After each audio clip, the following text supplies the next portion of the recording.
much time? 30? 30 seconds? I'm on right now. I don't believe you. Run. What?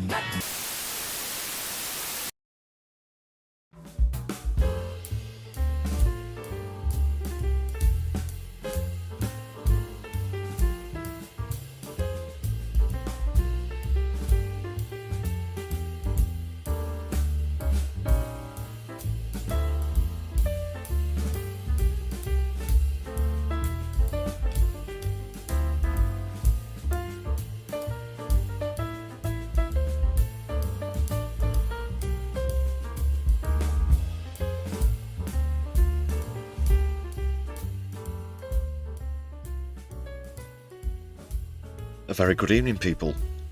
Another Sunday is upon us. Socialist Sunday. Solidarity, everybody. Welcome to the Sunday live stream on my left eye. I'm your host, Lefty. Hope you're all having a good weekend.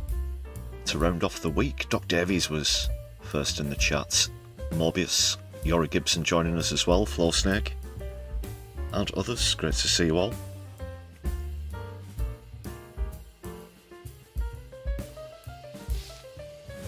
Please hit thumbs up as you enter, as you join us on stream.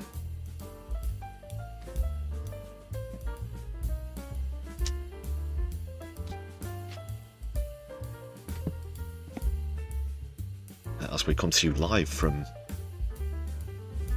fairly gloomy northwest.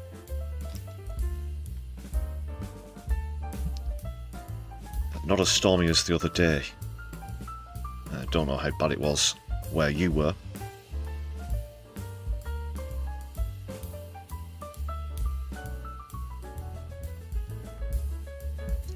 But yeah, found ourselves having to batten down the hatches, so to speak, this week.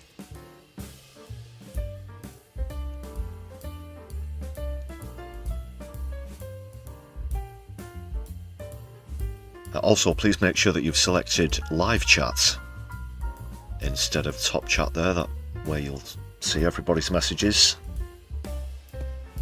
Or if you post something yourself and you wonder why it's not there, might just be because it's still on top chat, so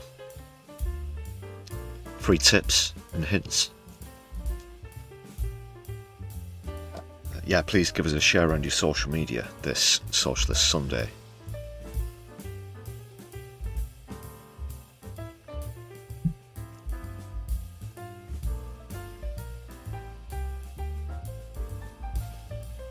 I'll go into what's coming up when we get into the Fondue Lounge, which is of course a Sunday tradition here on my left eye. But first of all,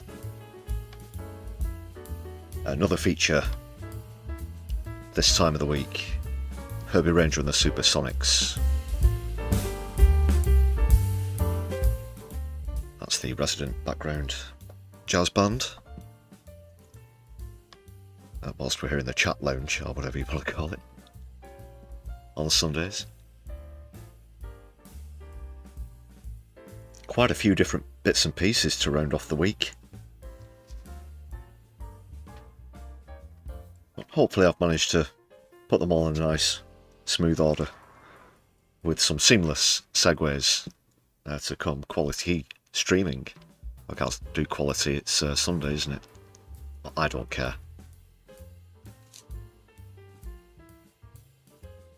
Right, yeah, just a quick plug for the most recent upload as well, the most recent video upload. Just a bit of a look at Zara Sultana's appearance on Question Time, because I think she did particularly well myself. Please check that out as well.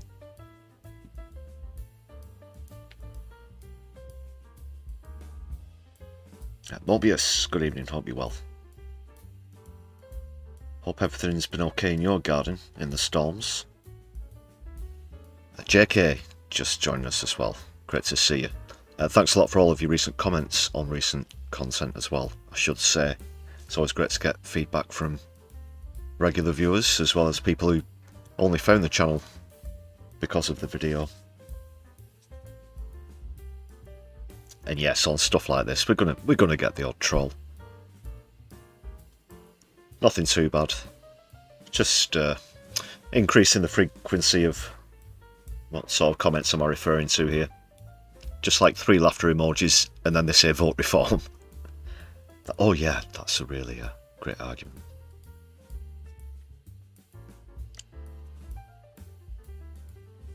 I stopped being a socialist and voted for reform because someone put 3 laughter emojis and told me to vote for reform in the comments of a video. Said no one ever.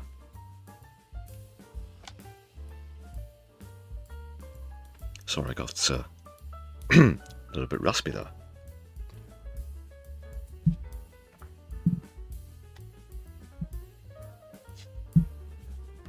Dominic Jones, delightful to see you this evening. How are you doing, comrade? Happy Socialist Sunday. Just getting warmed up here on the stream. Just loitering around in the chat lounge for a bit. We'll kick off, of course, though, with a shout out to all the members on the channel whilst we're here. Speaking of solidarity and all of that. Sitting on 109 members towards the target of 250, thanks to everybody who's gifted recently, as well as renewed your own. Additional thanks to people who bought us a coffee on the Buy Me a Coffee page. Check out the link for that, it's in the description of this stream, any other content on the channel.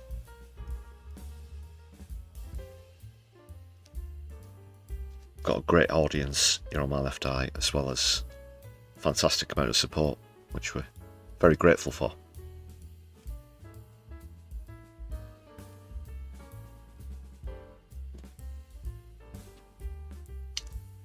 Thank you very much, everybody. And it's your contributions that are helping us out with the tech upgrade that's coming in 26.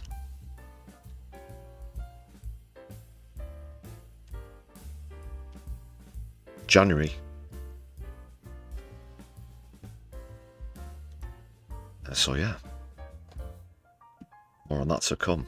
Thank you, everybody.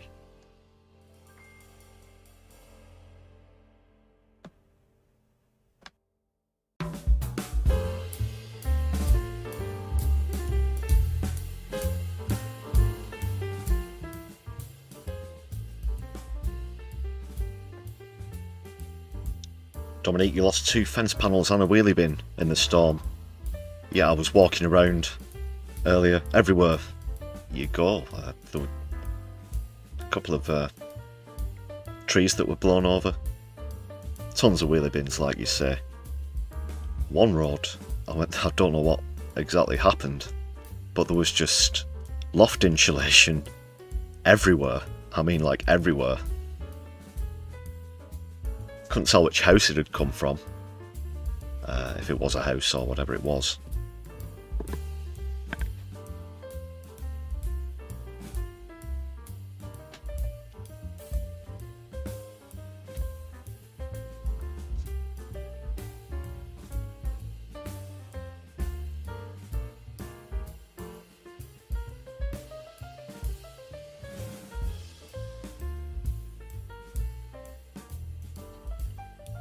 What's this here, Yori? Deform Limited Welfare Queen are not doing very well in the council.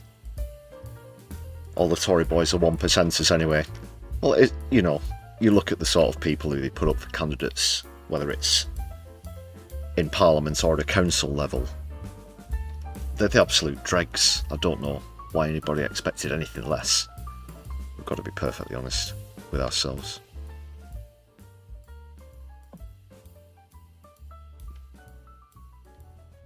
The tags appear to be working now though, Floor Snake. That's good to see. Don't think we need to get the tin hats on. I'm getting shadow banned and it's a conspiracy.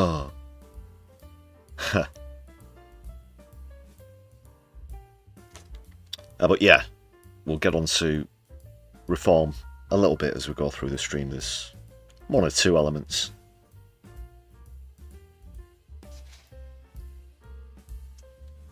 I'm just trying to think of something that might be the most relevant at the moment. I do have a poll amidst all the other stuff coming up. And of course, they're on the panel with Zara Sultana on Question Time. Have another bit of a look at that on the stream.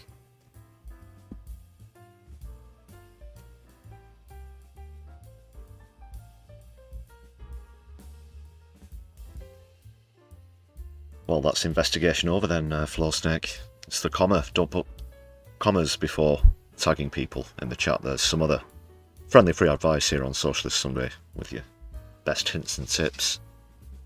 Live chat instead of top chat. No commas.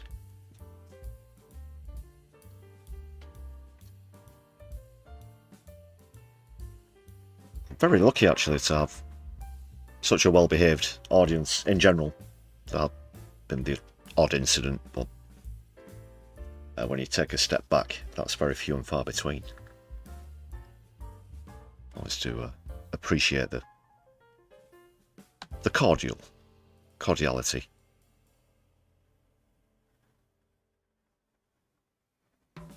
And quality of puns, of course.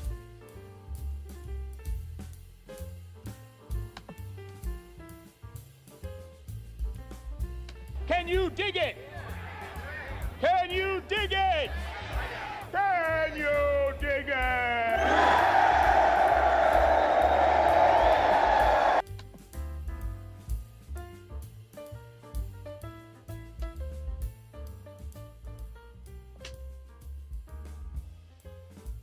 Okay, we're ready for a bit of fondue. Just quickly go over what's coming up on the stream, then we'll get started, people.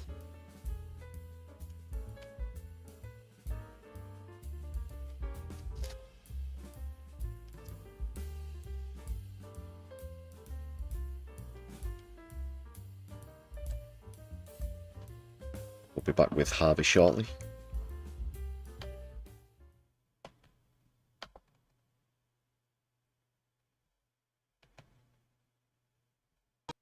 Oh no!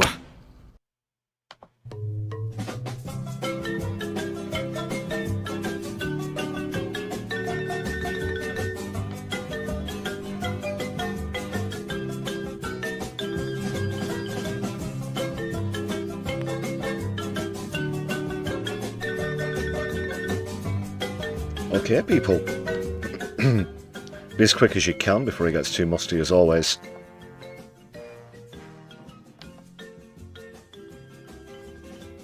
But dig in, whilst I reveal what's coming up on the stream. Some new news today, actually, on a Sunday of all days. Apparently, tomorrow Shabana Mahmood is going to announce some stringent anti-immigration policies, essentially bending to the will of the far right. So that's going to be kicking off the stream with stories and clips and so on.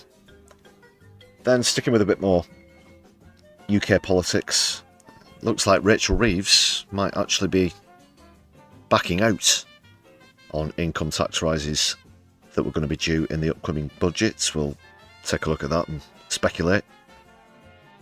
Also the poll that I mentioned. If you can't imagine that things could get any worse since we looked at the last poll, then think again, people. Gets even worse for Keith here, who's still stuck on minus 66 for an approval rating, a record low for any Prime Minister in history.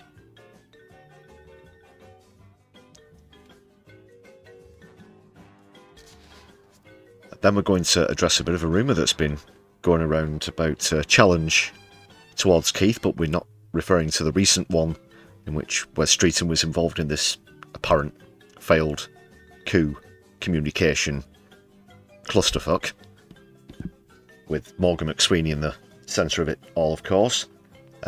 It's something new.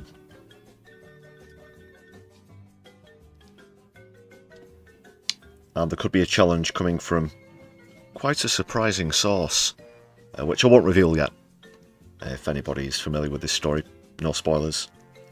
If you can guess what I'm hinting at least.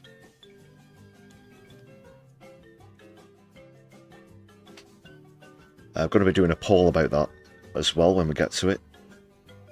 But then we'll go over to the States, I think, and it's popcorn time, really. Trump and Marjorie Taylor Greene have had something of a falling out over the Epstein files.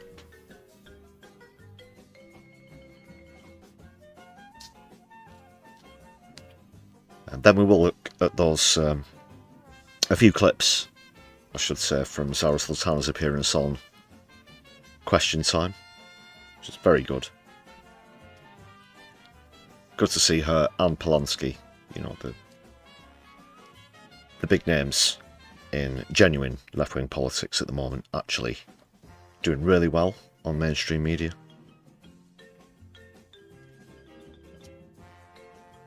There will be an edition of My Left Private Eye this evening for anybody familiar with that regular feature. We do a bit of investigating into suspicious goings-on. We've got a fresh case to look at there.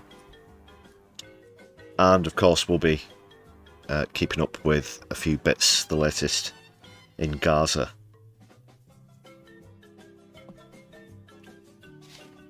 Plus whatever else we decide to start talking about.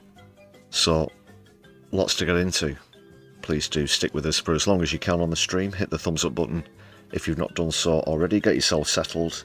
Get yourself a few snacks. Treat yourself, it's Sunday evening. Well, it is in the UK. If you're watching back later, it's whatever time it is.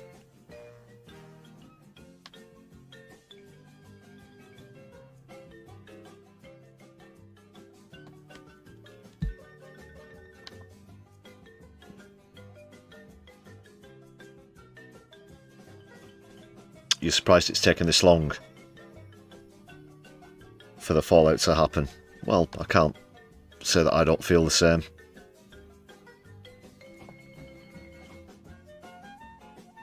We'll get on to that though.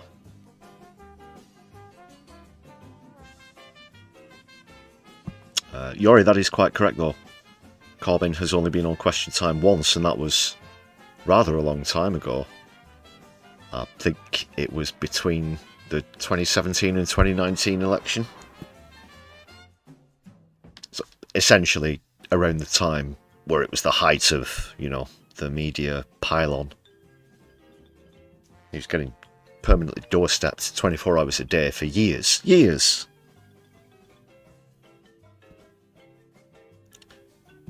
And as I pointed out in the last video, for anyone who's not aware, Nigel Farage has appeared 38 times.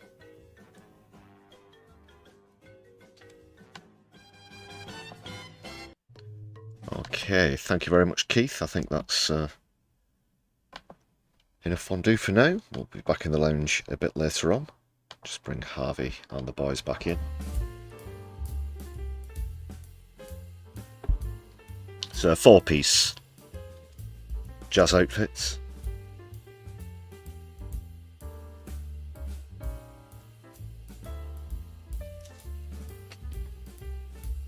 Well, if you think you can only hear 3 instruments, then it's actually an Easter egg.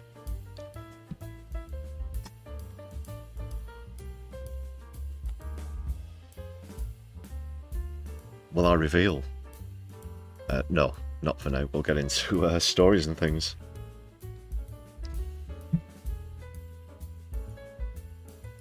"38 times, Farage." And, you know, well, why is he so far ahead in the polls? We'll get on to that, as well as the story that we're about to kick off with, actually, which has led to this complete hyperbole over immigration as well, which has now become much of a higher priority in some elements of the public consciousness than it really should be.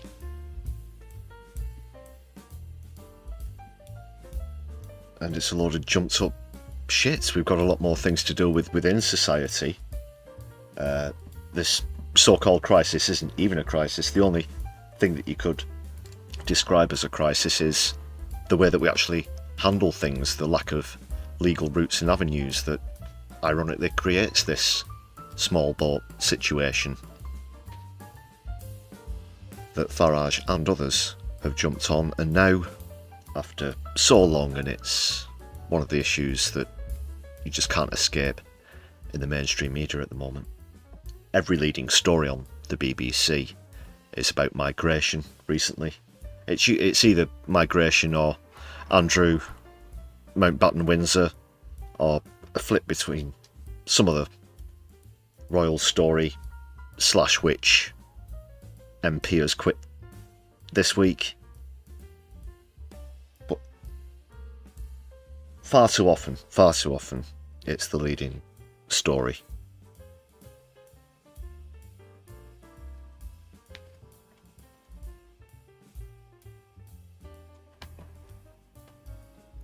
And now Labour have caved in. Basically, they've completely capitulated to reform. This is exactly what Nigel Farage and so on wanted to happen.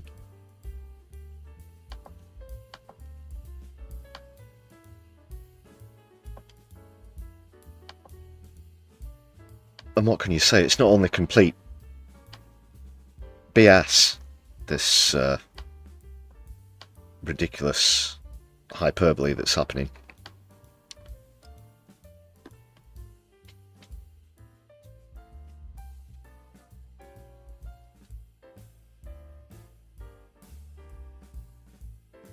But it's not even working on a political level.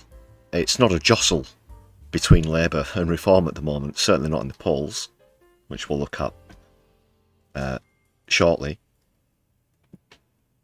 It's not even close to an even contest. It's just not working, and they doubled down on this, on immigration every time. Stop the gangs, as Labour are calling it now. So tomorrow, Shabana Mahmood is apparently going to announce a complete overhaul of the asylum policy. Asylum, of course, being a perfectly legitimate means of entering a country.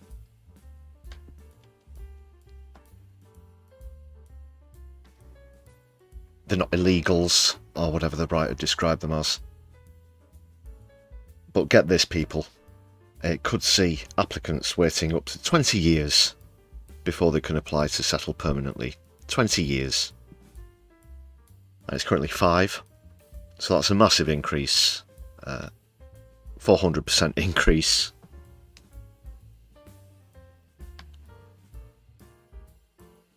And their refugee status is going to be regularly reviewed, and those whose home countries are then deemed safe are going to be told to return. They're basically going to be treated like they're on probation or something.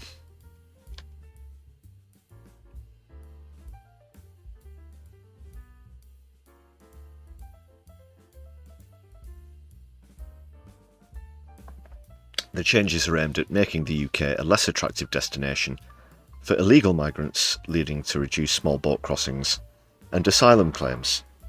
I doubt that's going to work as a deterrent. This is terrible. This is how terrible it is.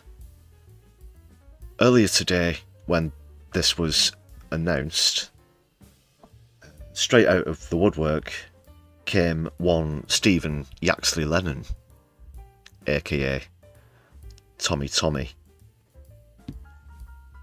congratulating Shabana Mahmood, celebrating the fact that the Overton window on migration, certainly within the mainstream media, has shifted, and celebrating this policy, and celebrating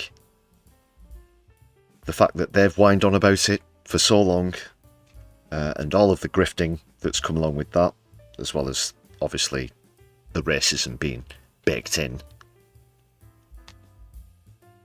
to the far right.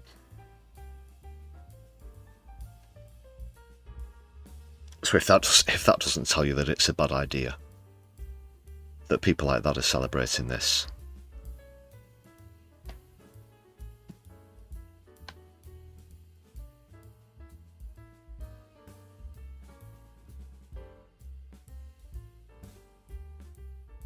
And there, like I said, there are so many other issues that we have to sort out.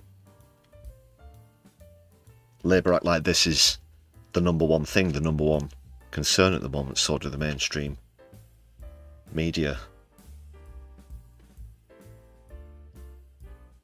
when we've got the takeover of the NHS to worry about, we've got an actual legitimate housing crisis, we've got an ongoing climate crisis and climate breakdown happening month after month, right before our very eyes.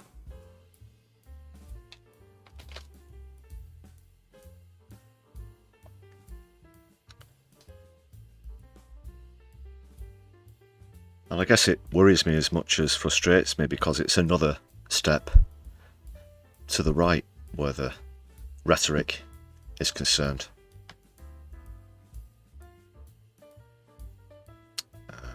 A lot of these people on the far right, you know, the people who go to the asylum hotels to stage their air quotes protests, will think that this gives them more license for absolutely disgusting behaviour and xenophobia. And, you know, they don't know the state of affairs, they don't know the real statistics. Where they're concerned, all they want to do is label asylum seekers, refugees, anybody who comes here as criminals, which of course statistics demonstrate the opposite.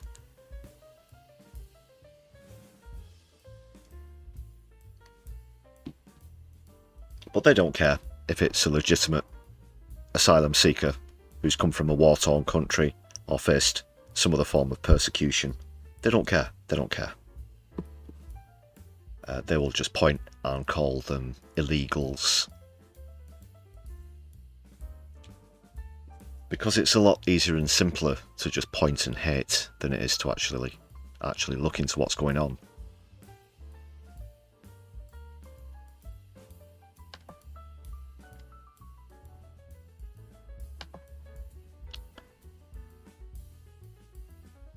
So, unfortunately, people, things like that could be on the increase with policies like this.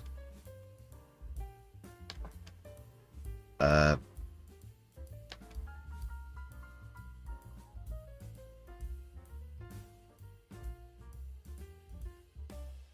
not sure if this... I don't think this will be voted on in Parliament. Let's just see if there's anything scheduled.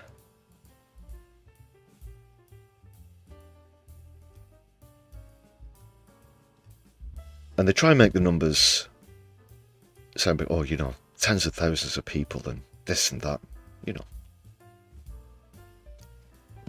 Barely fill half of most Premier League stadiums in the country when you talk, you know.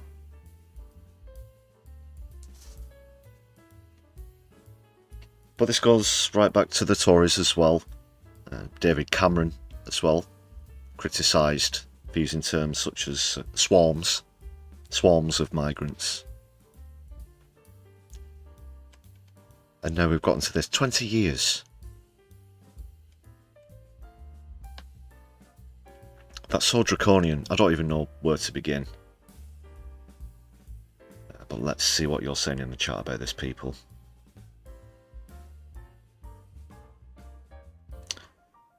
Yori, you were hoping that we might get a couple of weeks away from Tommy Tel Aviv because of his face plant, yeah. Going to Israel.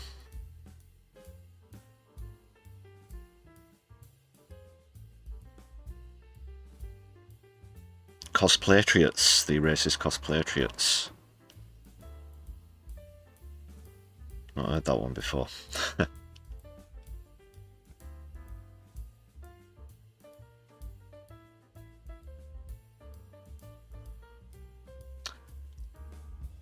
Yeah, good point there, Melbis. That harks a bit towards what we're saying about climate change, which is obviously amplified. The flooding and storms here in the UK as well. So I hope that everybody in Monmouth is staying safe today. Yeah, I saw a few brief clips.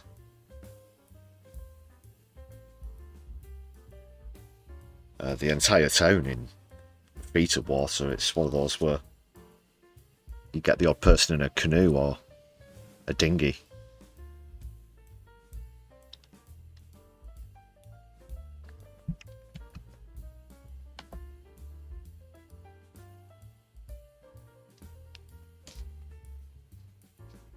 She's just awful, isn't she? She's not been in post for very long, of course. Only since the most recent reshuffle.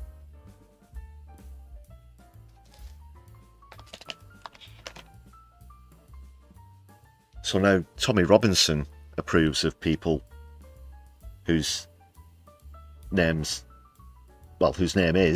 Shabana Mahmood. And you know what I'm getting at, people.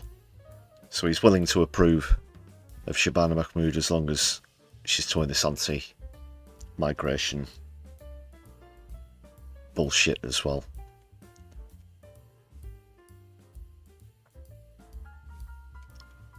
Don't buy it, don't swallow it. Of course, the country would collapse if it wasn't for migration.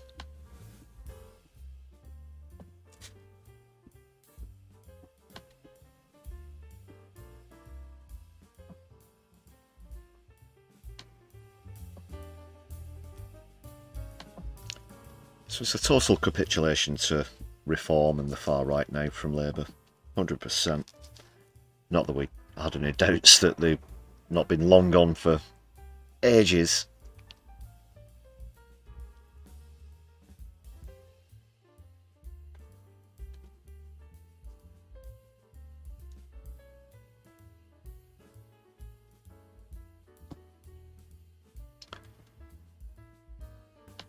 So they're hoping that's going to dig them out of this hole that they've dug themselves into in the polls.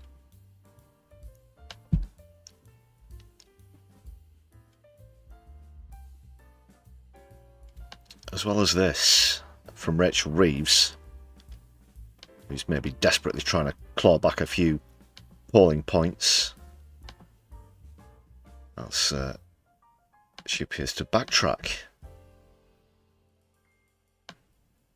on income tax rates rise after improved economic forecasts. However, we haven't had an improved economic forecast. It was marginally below, from what I understand. Just 0.1% below expected GDP growth. Growth. God.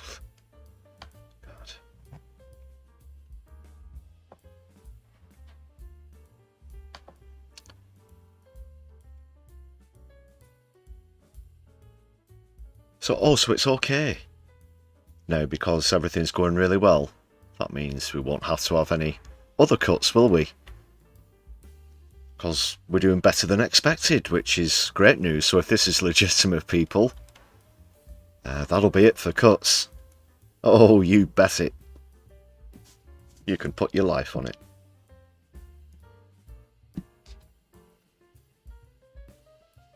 It was at this point in the live stream, people, let it be known, let it be remembered, that I realised I didn't start with the opening comedy clip. Nobody seems to have mentioned it in the chat. But, yeah, just noticed that myself.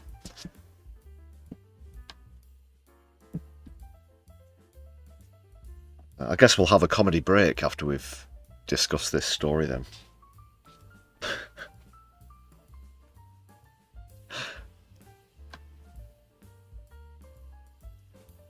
Right, okay. So, the black hole is 10 billion smaller than previously thought. That's fantastic. That's fantastic. I can't wait to see that put straight directly into public services. Isn't that what you expect to happen as well? Yeah, it's got to be. Yeah.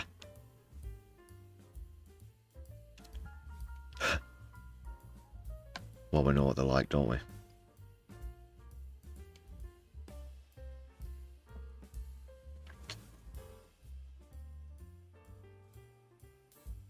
So a proposal to increase income tax rates by 2p whilst cutting national insurance by the same amount was sent to the OBR as an option earlier this month to be costed to help fill what was then a 30 billion gap in public finances, mainly because of a downgrade to productivity. That's about 10 years worth of contributions to Ukraine for anybody who's trying to do the maths. In addition to the more positive forecast, it's also the case that many Labour MPs were nervous about breaking an election promise, something that would have influenced the Chancellor's decision. Well, it's just what they're about at the moment, breaking manifesto pledges, and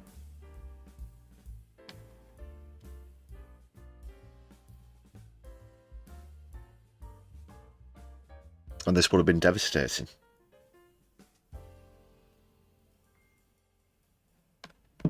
It's not going to save them, though, this last-minute turnaround. Oh, we've just decided, you know,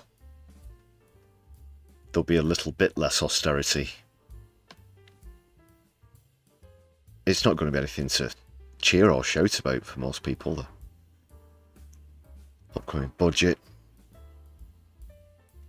A new tax on electric vehicles. Well, that's really going to incentivise people to transition from petrol or diesel to electric, isn't it? That's great news for the green incentives. Oh, for real?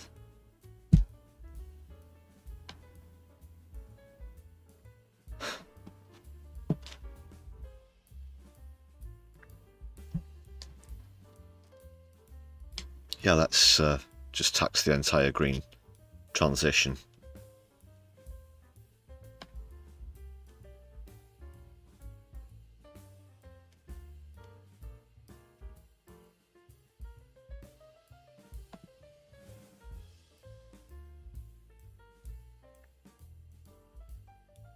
So I don't buy this. Oh, look, what's down the back of the sofa?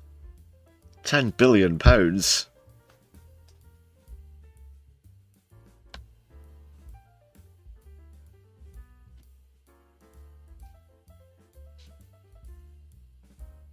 So as to make it not seem like it was a political decision, of course, a choice to burden the poor. Once again, refuse to address the elephant in the room of taxing the rich. I just want to see the shortest budget speech in history. Whomever walks up to the lectern on whatever particular budget announcement it is, and they just say one sentence, we're taxing the rich, and then turn round, walk back into number 10.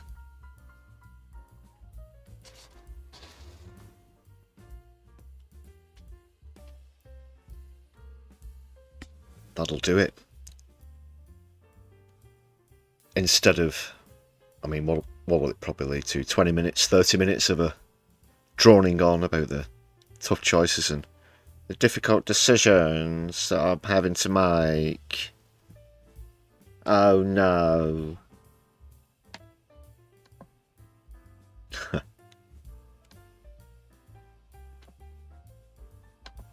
Oh God!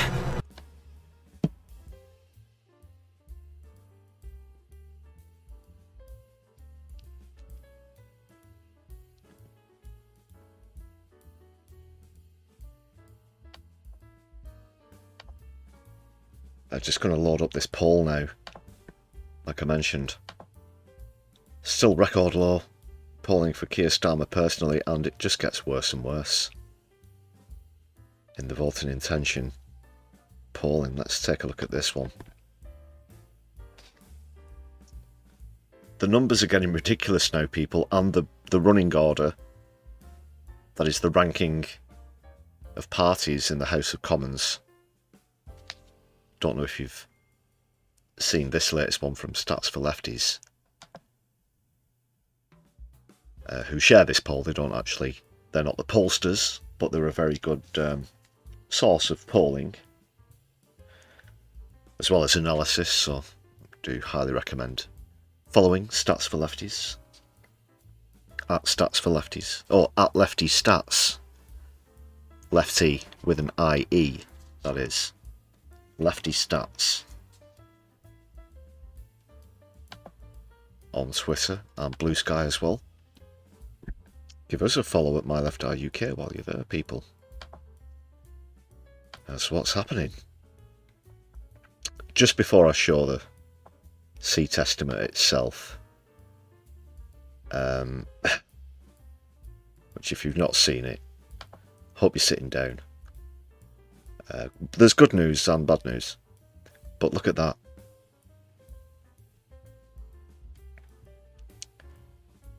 Pretty tight, but Reform on 33, Labour on 15.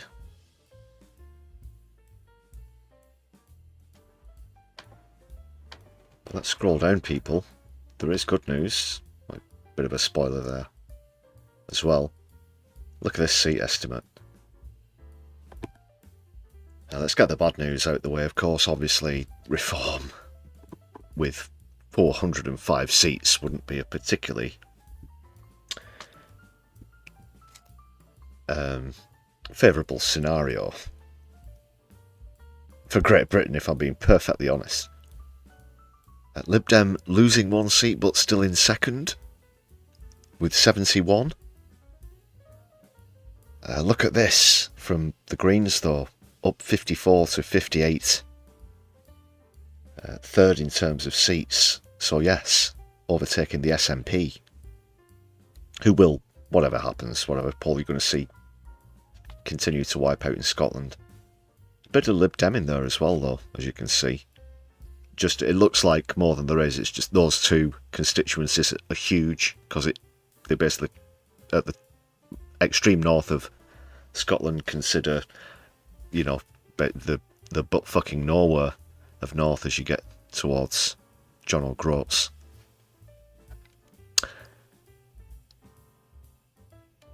Then Independents and Workers' Party of Britain candidates with 16 seats. A gain of 16 seats, I should say, bring them up to 21 and brings them ahead of both the Tories and Labour, who, according to this, from Find Out Now, just a few days ago, would both be on 12 seats. So all the Independents and Workers' Party of Britain candidates would have almost double, around, well, 80-ish, 90%. Oh, God. For real? 12 seats? Apart from that, putting Labour on, again, it's an almost perfect match, minus 399 for Labour. Reform up 400.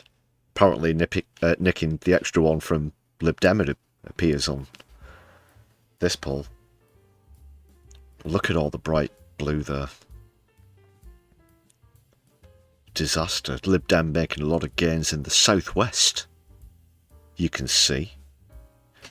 I just need to reabsorb this. I can't believe it. I've seen it before. There's actually a snippet of this in the most recent video, but every time I see it, I think, come on. Now, you've always got to take polls with a pinch of salt. That's certainly for sure, people. Should this one turn out to be near accurate, I'm not sure what to make out of it. It does lead the Greens with a firm foot in the door, as well as Independents and Workers' Party of Britain. Should point out a good chunk of those independents will be socialists as well. Your party have still kind of yet to factor into this, I think. I don't think your party are included. I did see a separate poll, I think it was shared by Stats for Lefties as well, that showed them currently polling at 1%, 1 to 2% I think it was. Still got to wait a while for that to sink in. Conference, of course, upcoming. The second day of which will be a fortnight today.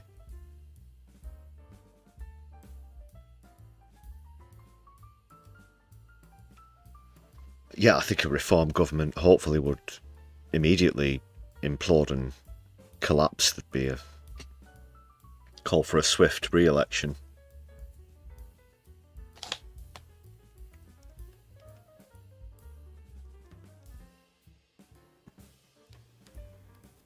Just sometimes I find myself staring at it, the Tories and Labour on 12. Just 5 in front of Plaid Cymru.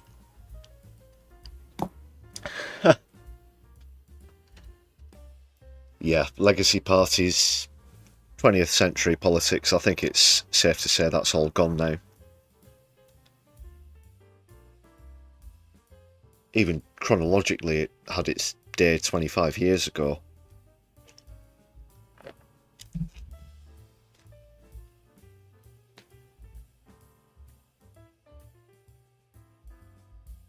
So isn't that something? Isn't that something? That's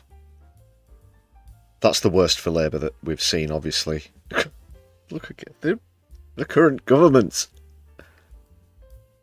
And this is, you know, if there was an election held next week, whatever, hypothetical, that might be the outcome.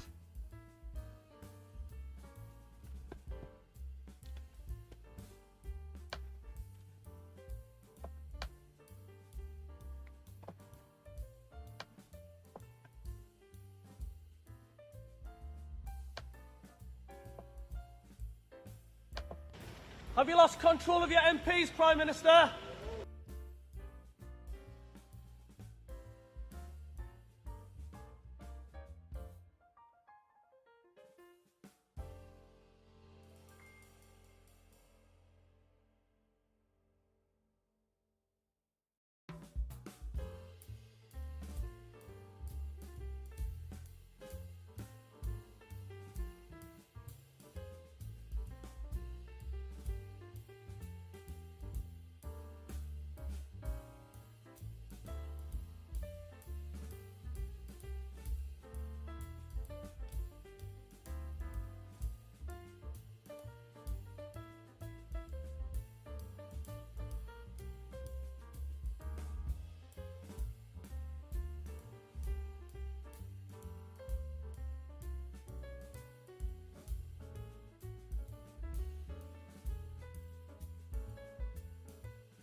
Two. Okay. Bit of a microphone issue there, people. Things appear to be running smoothly again. Thank you very much for your patience in that brief delay. I was just going to say we're going to take a look at something that might trigger an election earlier than scheduled in a moment, but a bit of a legitimate break this time for a comedy clip. Yeah, apologies for forgetting at the top of the show.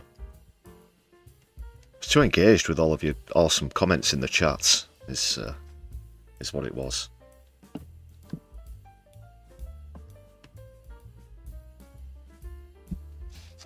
So I'll have a look at the latest clip from Laurie and Paul, who I highly recommend, and this great feature of theirs, The Broken News.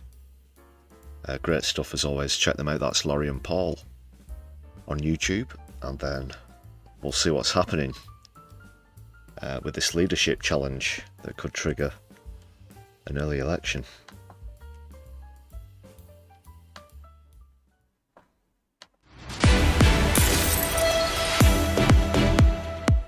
Welcome to Broken News.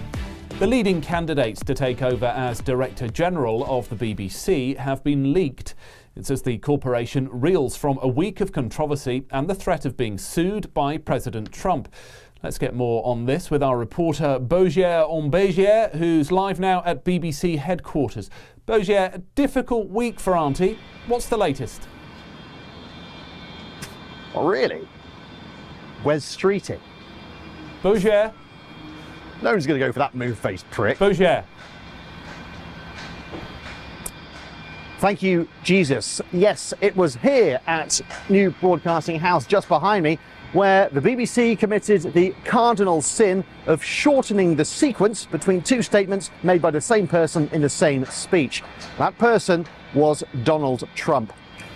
The US president and pot-bellied piss-play participant says it made it look like he'd called for his supporters to descend upon Capitol Hill and cause chaos on January the 6th, 2021, which he absolutely did. So come and sue us too, you big fucking twat! Come on, you big guy! Yeah, go on then, come and sue us, you fucking twat. Of course, shortening the sequence between two statements made by the same person in the same speech is a trick that TV News has been doing forever.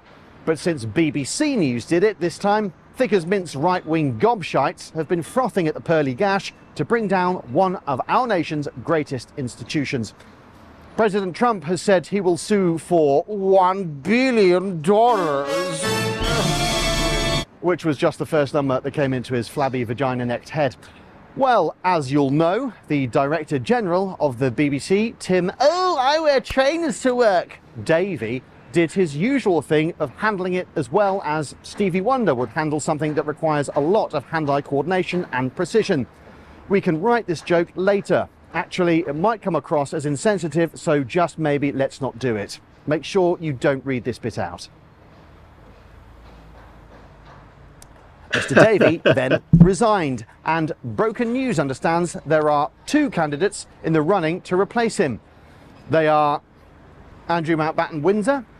He says he fits the bill because he has a lot of time on his hands now, stays bone dry under pressure, has the requisite experience of being repeatedly sued, and says he's very keen to get into younger audiences. And perhaps a surprise to some, former Labour spin doctor and now host of smarmy centrist politics podcast, Malcolm Tucker. Some say he is an outside bet for the job, but in a statement he says, "Of course I'm the right prick for the job, and I'll take no lessons on integrity from that fucking orange abominable shite bag." He's the cunt who created an AI video of himself, literally cacking on protesters from a height. Not the first time he's unleashed his stinking feculence on innocent people. Release the tapes, Russia, you cowardly cunts. Fuckety bye. The race is on. Back to you, Jesus. Bogier, thank you. What a lovely story. That's all from Broken News. You're up to date.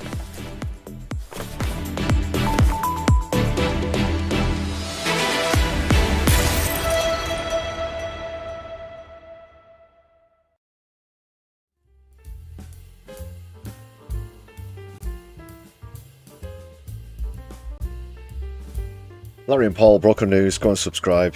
Very good. Maybe Trump will see that clip and keep you updated with that lawsuit. Don't expect he'll prevail victorious in this suit that's coming up against the BBC now. Of course, he said anywhere between $1 and $5 billion. Before anybody comments or anything, to point out that Dr. Evil never actually says $1 billion, it's $100 billion in the film. He also changes that from 1 million. Just to square that, just to level that, in case that's getting anybody's hackles up at the moment in the comments. Or whatever.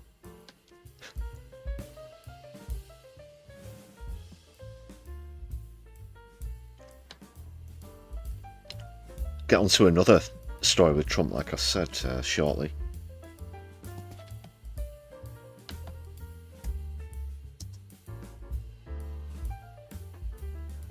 Those Epstein files won't go away.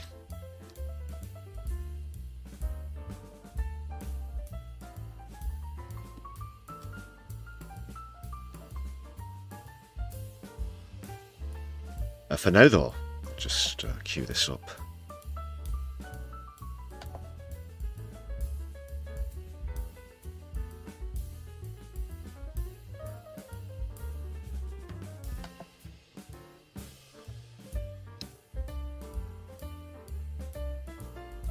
So throughout this week,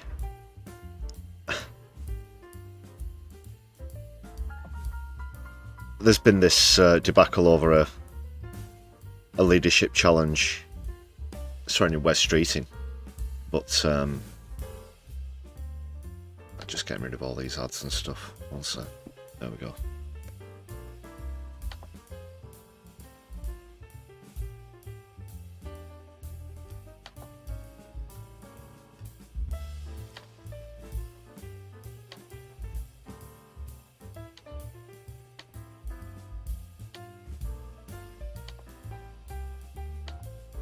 Where was I? Yeah, Wes Streeting denied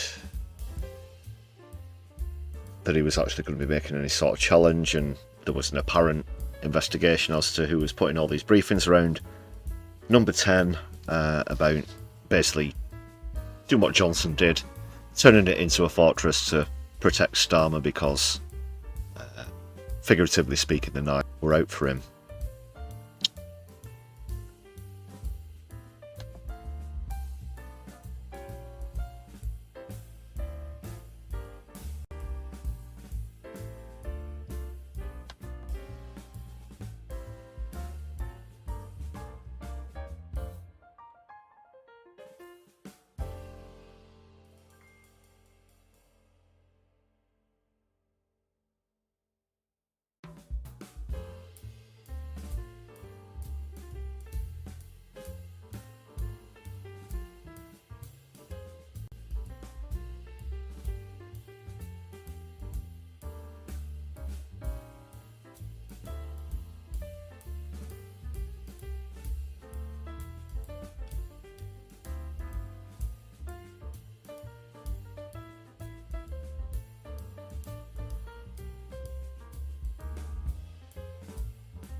Looks like it stopped. Can everybody hear me?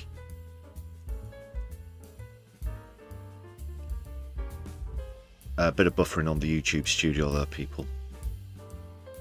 If someone can please acknowledge that I'm currently being seen and heard, then I'll move on. Thanks, Doc. Okay, move on then.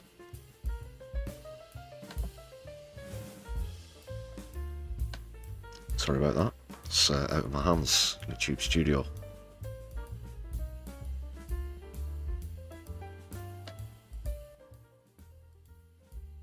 So you thought she was history, having quit as deputy, but apparently Angela Wren is now ruled out running for Labour leader as she condemns the infighting within the party,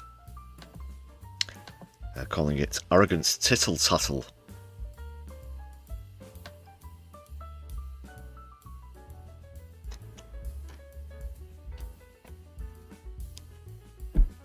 Let's see what's happening. Allies of Angela Wren say the former Deputy Prime Minister will seek to renew her public profile in the coming months and would be likely to run in a future leadership contest.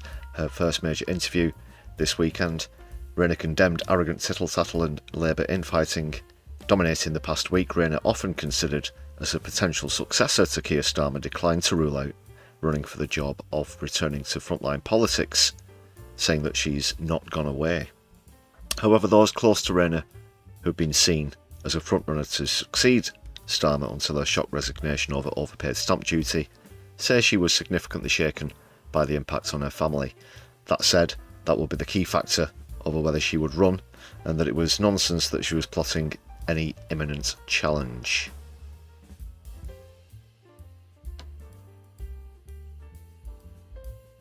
Kind of contradicting herself in what she says there. One source close to Rayner said she had left her role as Housing Secretary with a much clearer view of how to implement Labour values in government and would be keen to return to do more. She has recently joined the Tribune group of soft Labour MPs run by the ex-Cabinet Minister Louise Haigh, which hopes to grow considerably in influence. Rayner has told allies that she would never have attempted to force Starmer to step down and would have run as leader only if he had made his own decision to resign. The idea that she'd want to be in the heart of the storm again right now is for the birds, one said, but if things kick off again after the May elections, then who knows? I think just even tactically that would be the best way to play it, really.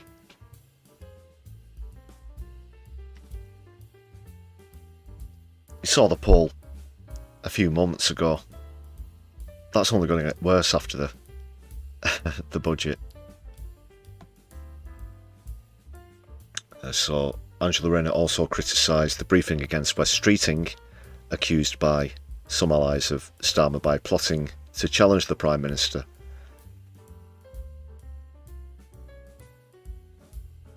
Yeah, pretty much when you look at it, Starmer's essentially, or Morgan McSweeney, or both, pretended that Streeting was going to launch this challenge. It's the hero syndrome thing, I guess. A very niche internal false flag operation, or coup, as it were.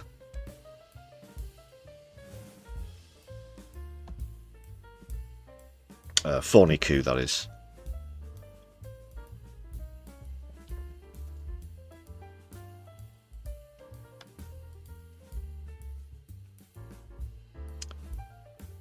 Will she make a challenge, though? That's going to be the poll that I'm going to set now until the end of the stream. Just one moment.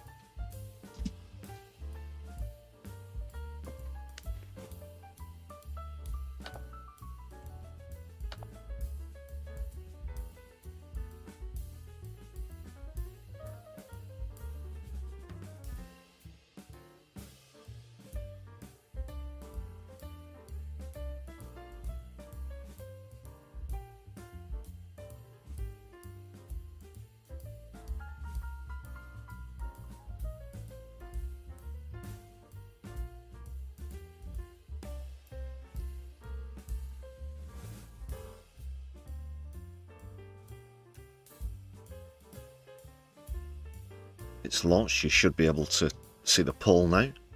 So will Angela Rayner challenge Starmer for Labour leadership? Say you aye or say you nay? Please vote in the poll. I'll keep that running towards the end of the stream.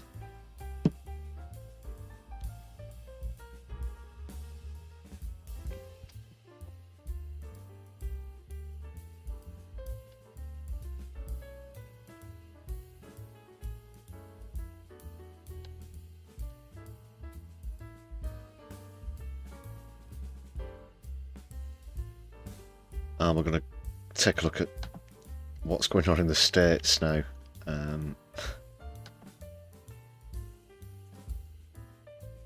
Already seen a few mentions of this in the chat as we've been going through proceedings.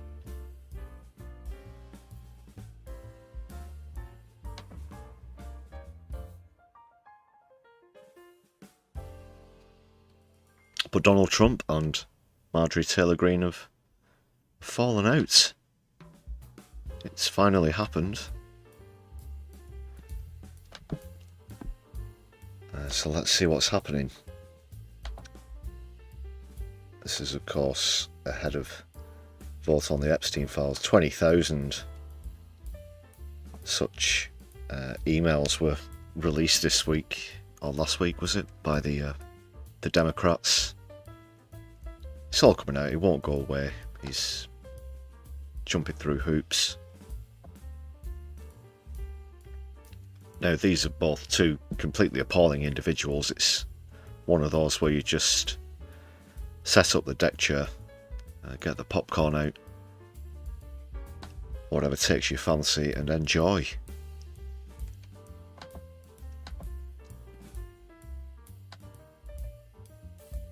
Just about as much pleasure as you can take out of these kind of situations. But let's see what's happening.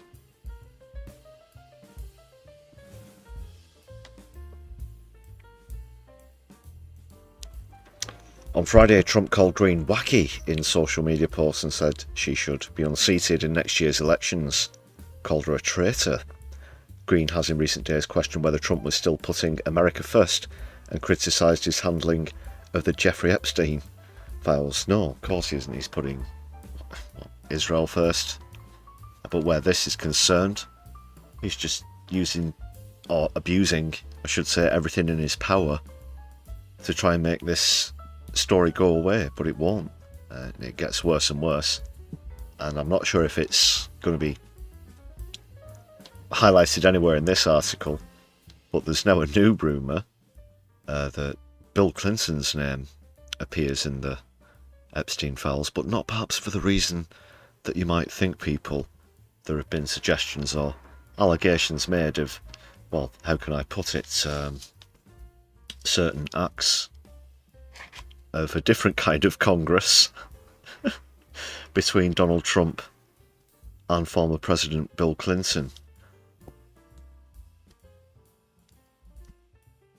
To fellatio, that's all you need. Well, that's alleged. So I'm not sure if that's going to come up in the article. Someone mentioned in the chat earlier something about a painting of President Clinton in a blue dress, was it? I'm just going to scroll up and try and find that. Awesome chat today, people. Let's keep this coming in, though.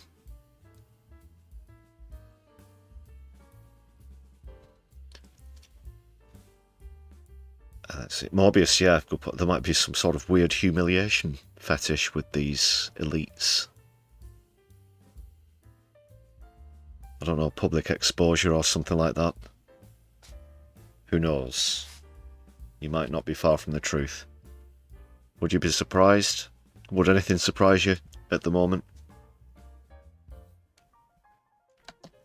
Let's just back to this, though.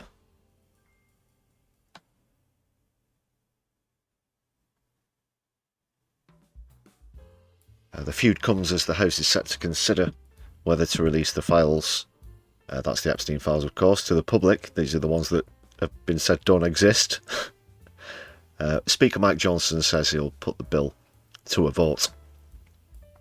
Known as the Epstein Files Transparency Act, the aim of the bill is to make the Justice Department release all unclassified records, documents, communications and investigate materials linked to Jeffrey Epstein.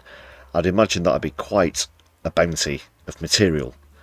People quite a hoard to go through when apparently the Democrats are drip feeding these emails, and the last drip contained 20,000 such communications. There's a lot to sort through. A lot of that's going to come out as well. Certain former princes and former US ambassadors might be sweating pretty heavy in the next few weeks. So Trump responded, "All I see wacky Marjorie do is complain, complain, complain." He posted, claiming that she turned on him after he suggested that she shouldn't run for governor or senator in her home state of Georgia.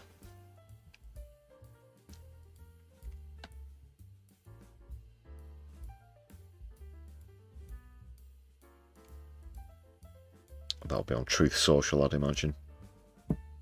So he's just totally laying into a crybaby stuff as usual, all the thin-skinned crap that we expect from the pumpkin-spiced Palpatine. Just so happens that she's one of only 4 House Republicans who joined Democrats in signing a discharge petition which calls for the release of the Epstein files this week. Sure, that's, you know, just 100% a coincidence. It's got to be, hasn't it?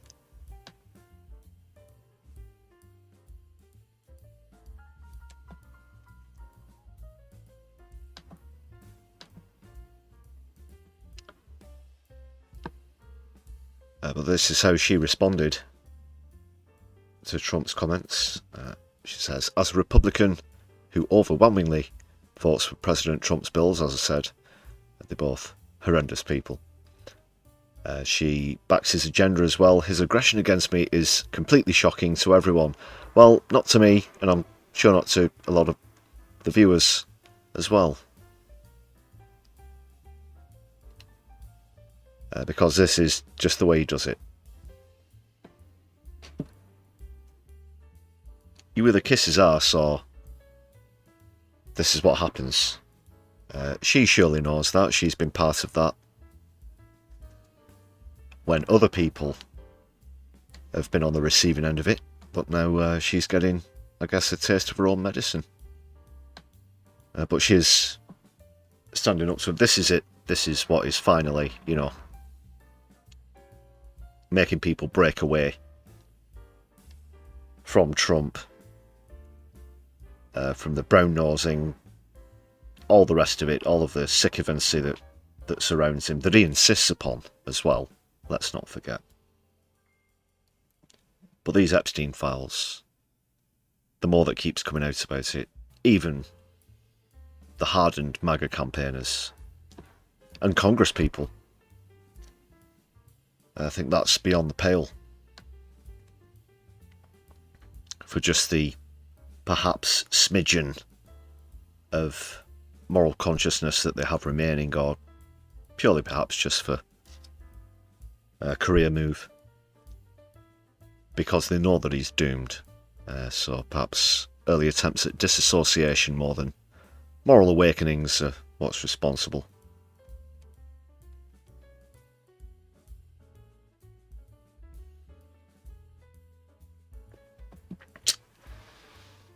So she went on to say, I don't worship or serve Donald Trump, she wrote in one post. She says, I worship God, Jesus is my saviour, and I serve my District GA14 and the American people. Former Republican pollster and strategist Robert Moran said it was clear the US president did not want the Epstein files to be released and is trying to pressure Green. Yeah, you think so? Mr. Moran doubted the row would affect Trump's popularity as the electorate was so divided, but said it was inevitable the files would eventually come out. Many of his voters are sceptical of power, and so they want power to be held to account, and they do support the release of these files. That's the choice that a lot of people have been voted or left with. Sorry, the people who voted with him.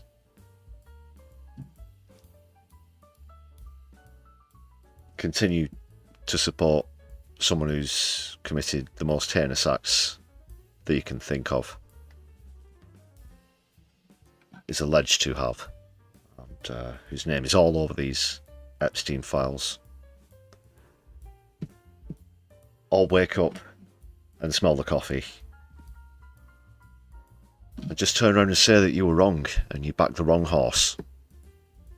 And I don't think there'd be any shame in that. In fact, you might perhaps be congratulated for seeing sense. And who knows, that could perhaps trigger some sort of mass enlightenment across the United States of America, where people throw those red caps in the bin or the trash, as you'd say over there, the garbage.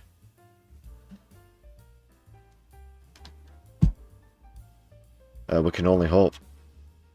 See what happens in this row. But I guess the most important part of that story is getting these files released. We're going to be subjected to some pretty harrowing things, but the truth has to be told at the end of the day. If you've already been sickened and stunned by what we know so far, the revelations about Trump, Epstein, Maxwell, Mandy, of course, former UK ambassador to the United States. It's alleged that Andrew Neil of GB News, former GB News, former BBC politics presenter, his name comes up as well. A litany of wealthy celebrities, actors, musicians, that sort of thing. Who knows? But I think the name that's going to stand out the most, that people are going to be magnetically drawn towards exposing first, of course, will be the supposed most powerful man in the world, President of the United States.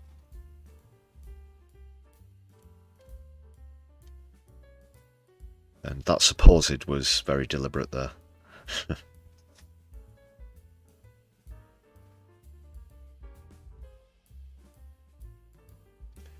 Get him out of office and get him in prison.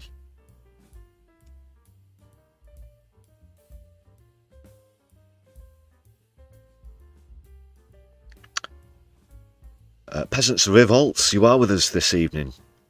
Great to have a voice from the States here in the chat. And ICE are currently terrorising your city. I've seen some fine examples of communities standing up to the ICE.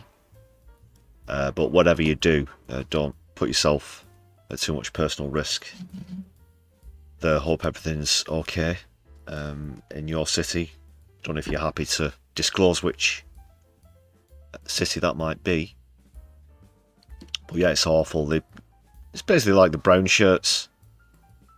If you want to make a loose connection, but of course very violent. And the people are taken away and put in cages, and it's very indiscriminate. But then again, very discriminatory. If you have an Hispanic-sounding surname, perhaps the colour of your skin isn't the one that they want to see. That's pretty much the only, air quotes, evidence that they need to apprehend individuals. It's absolutely revolting. So I hope everything's okay over there with you, Peasants Revolt. And that's Asheville, North Carolina. Total Gestapo stuff, yeah. The fascist hunter, as your avatar, the late great Rick Mail, once said.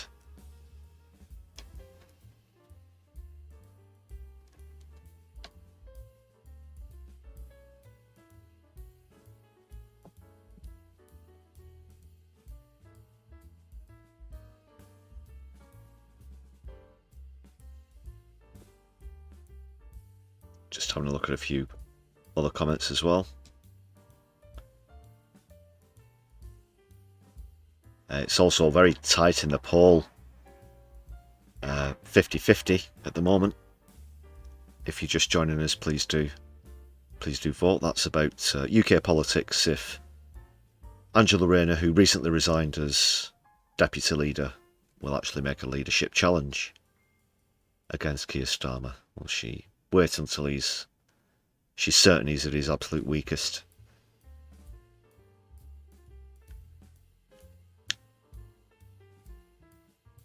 Oh, it was Epstein himself who apparently had a painting of Bill Clinton in a blue dress, allegedly, thrice allegedly.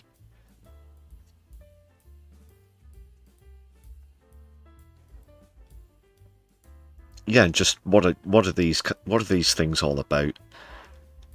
It's weird. You're quite correct. They're a bunch of weirdos. They're a bunch of absolute weirdos.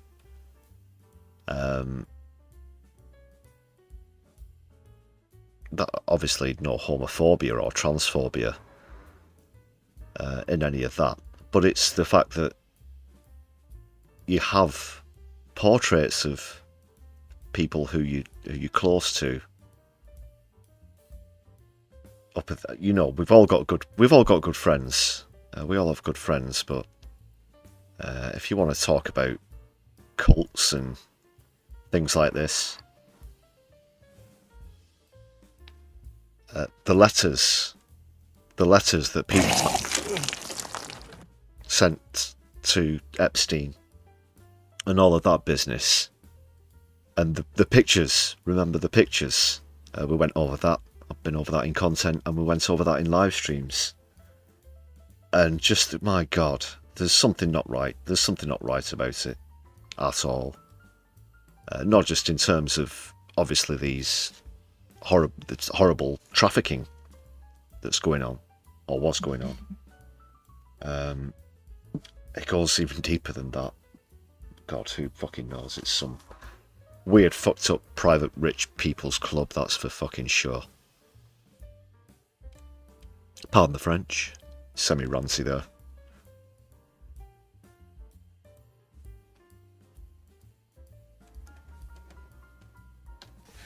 You dirty fecker.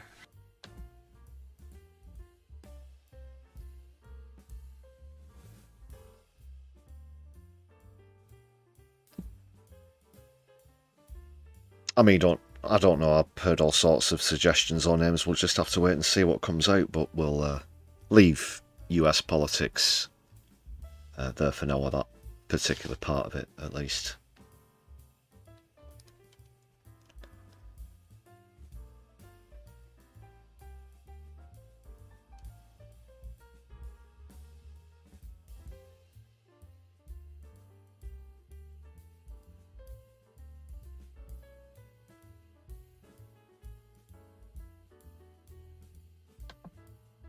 Just have a break.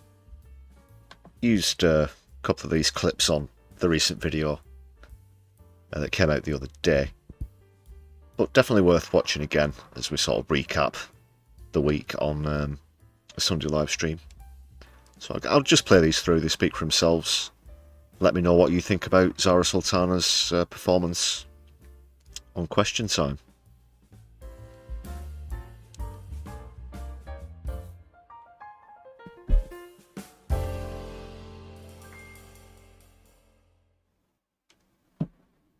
So just on the question around West Streeting and Keir Starmer, it's like the Cray twins. Both choices are criminally dangerous to the rest of the country, but I'm not sure if West Streeting gets his suits paid for by Lord Wahid Ali. In all seriousness, Alex was listing achievements she thinks this Labour government has done. Since getting into power, it has retained the two-child benefit cap, keeping hundreds of thousands of kids in avoidable poverty that could be ended overnight. It has scrapped winter fuel payments for elderly pensioners. It has attacked disabled people and cut their benefits, and it has also enabled genocide in Gaza. So whoever is at the top of the Labour Party, they are all responsible for everything that I've just listed, and I was really proud to vote against all of those things, because those are things that we should all be opposed to: austerity, enabling genocide, and that's what this Labour Party has become. I do find some of the rhetoric around safety, around women and girls, really concerning when, in my home region of the West Midlands, 2 Sikh girls were raped in racially motivated attacks by far-right individuals. And we find very few kind of media coverage of stories like that. And we have to highlight that some of that anti-migrant rhetoric and rhetoric that demonizes asylum seekers is sickening. It has led to racial violence in our towns and cities, where women and children, based on the colour of their skin and whether they wear a headscarf or not, have been targeted. And this rhetoric has been drip-fed. It's on our front pages. It comes from the highest offices in the country. And what we have to recognise is that the issues in our country, whether it's underfunding of the NHS, the fact that we don't have council houses, low wages and insecure work, those are political decisions made by politicians. They are not the fault of some of the most vulnerable people fleeing war and persecution and put up in, not the Ritz Hotel as some people might want to portray, really shoddy accommodation pollution, rats in the corridors, poor food, but they are demonized, and people are being told they're the people taking your jobs, they're the people taking your housing. Please look up, look at the super rich, look at the landlords hiking your rent, look at the energy CEOs making millions of pounds, look at the politicians who are happy to get millionaire donors and freebies, but are taking away opportunities from the rest of the country.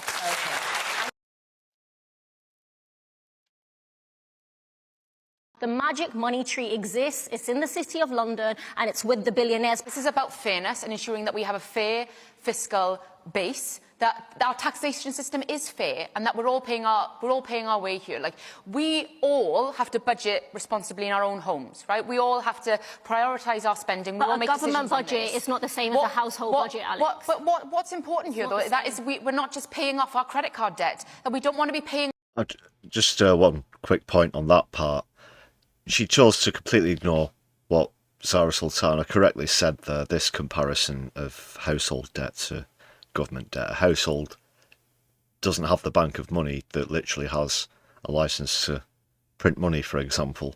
And just one reason why that's an extremely bad comparison to make, and it's very condescending to the audience as well. And it just really frustrates the hell out of me to see it being repeated by Labour, because it's something that the Tories said time and time again, and any critique of the Tories is now perfectly transferable and applicable to Labour across the spectrum. Off the debt of our country for future generations here. This is about ensuring that we can invest in going forward in our future. The manifesto promise could not have been clearer. Ken has just called it daft. Lucy Powell, the new deputy leader, says we have to stick to that promise of not raising taxes. Is that what's going to happen? I'm not. I would like my job in the morning. I'm not going to sit here and preempt what's going to be in the budget under Rachel Reeves. No one's mentioned wealth taxes. The super rich in our country are very rich. So how bad it is? She just, blink twice if you're being held captive. Jesus. You want to have a job in the morning? Oh no, there's no way of even soft legitimate criticism of the decisions of the Chancellor of the Exchequer, is there? For fear of, you won't just get taken to the side and someone will have a word with you. We're talking, you'll get sacked. They'll remove the whip. I mean, what's it going to be? Is it that authoritarian in the upper echelons of Labour at the moment? So she's basically admitted and revealed that her only remit, the only reason that she appears on Question Time, is to echo and parrot whatever Rachel Reeves and Keir Starmer say. She's not capable of having any independent opinions or thoughts of her own that she'd like to share with the audience. And if she in fact did even suggest that what Rachel Reeves was doing wasn't the right thing to do, then a job could be under threat. There you go. Vote Labour, get Tory. We're the 6th largest economy in the world. If we taxed assets over 10 million, we would generate £24 billion a year. If we equalised capital gains tax with income tax, that's £17 billion. The magic money tree exists. It's in the City of London and it's with the billionaires. But what you find is the lack of political will, because these parties are bankrolled by the billionaires, so they're definitely not going to tax them. Yeah, we're reform, because they're heavily funded by Zionist lobbyists as well, climate deniers, fossil fuel companies, all the rest of it. The very worst of the worst. So well said there from Zara Sultana. Worth just taking another look at that clip. And I believe we just had a raid as well from Kevin Logan. Welcome to everybody joining us over from Kevin Logan. Everybody watching right now, I do insist you go and subscribe at Ploppy111, I believe is the handle. So a very warm welcome, viewers. We were just taking a look at a few clips of Zara Sultana on Question Time. That's actually going to segue us into something else, but great to see you all. I can see a few familiar faces join us as well. Nice to see you as always. And there's a poll, so please fill out the poll as you enter whether Angela Rayner will challenge Keir Starmer for the Labour leadership. That's just one of the stories that we covered earlier. She refused to rule it out. We can say that much and use the phrase alluding to the fact that she's not gone anywhere. She could try and make a dramatic comeback. So do share your thoughts with that. With us, I should say. Another warm welcome to everybody from Kevin Logan. Thanks again to Kevin for the raid. Big up, big up.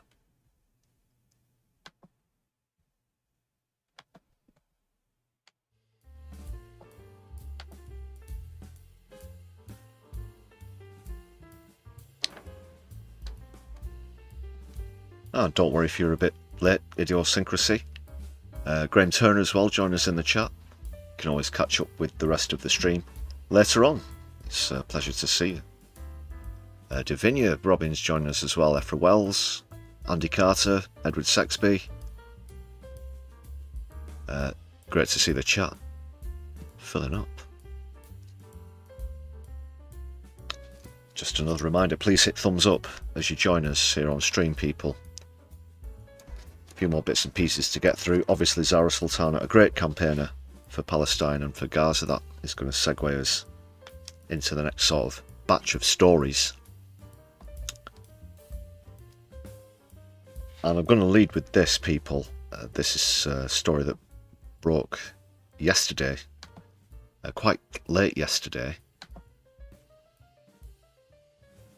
The Canary sharing this article. We're going to talk about Pal Action. Of course, regular viewers and others, of course, will be familiar with the protests that have been happening recently with the placards in support of Pal Action.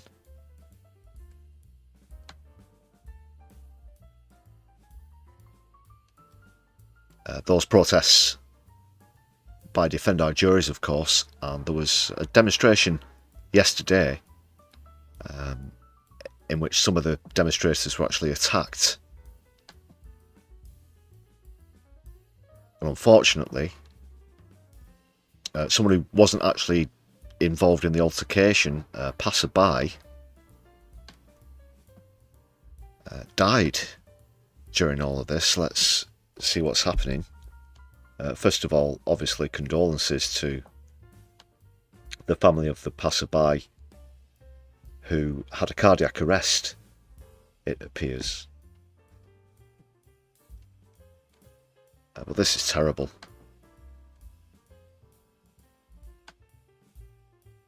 The protest was outside Pentonville Prison in support of a hunger strike by a Pal Action member.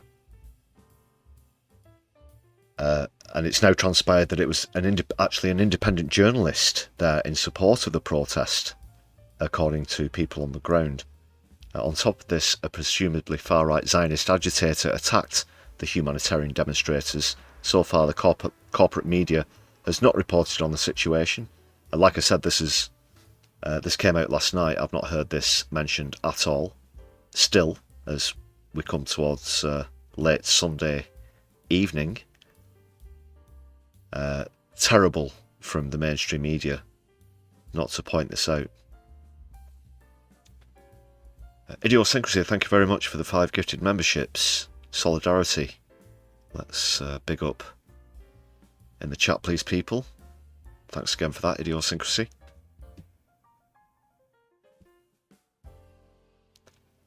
Just back to this now, and Moshi on Toast is with us in the chat as well. I'm not sure if you've heard about this. Moshi's actually participated in Defend Our Juries protests as well. Now, I had myself, for anybody who doesn't know, I'm also involved with Defend Our Juries, JSO, Youth Demand, other organisations. But where this is concerned, I had quite a lengthy phone call with someone who I know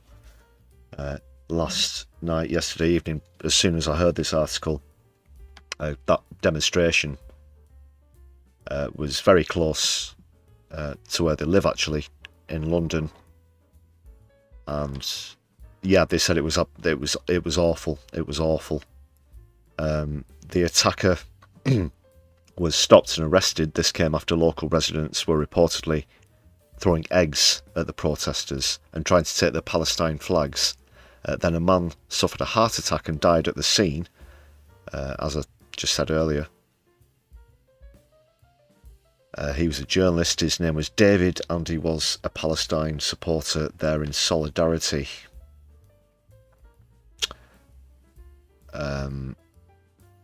According to this, it looks like a TikTok. Was 60, estimated around 60 years old. He was there today. This is from one of the witnesses, by the way. He was there today with his camera and press lanyard. He was talking with people and then told them to let him know if anyone else tried to steal the Palestine flags, as had just happened, and he would film it for them.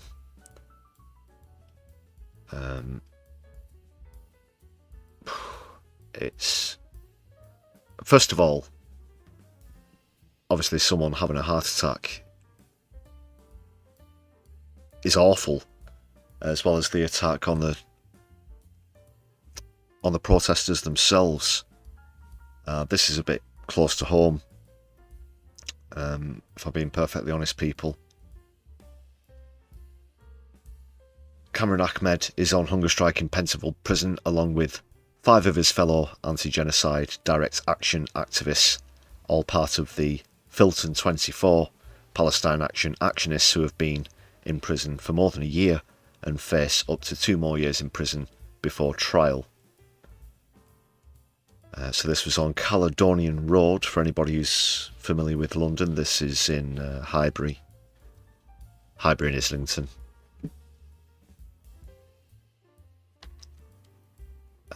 Some of my friends and fellow protesters have been in Pentonville prison as well. Now the Filton 24, who basically are part of the Elbit Systems protests that shut down Elbit Systems factories that, of course, manufacture weapons that are sent to kill Gazans. Whilst we're on that topic as well, thank you very much for all of the Palestine flags and watermelons in the chat. Great to see that solidarity there, people.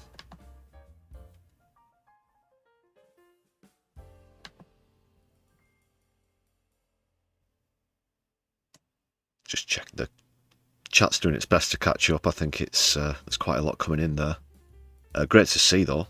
Do keep it up. Just skimming through.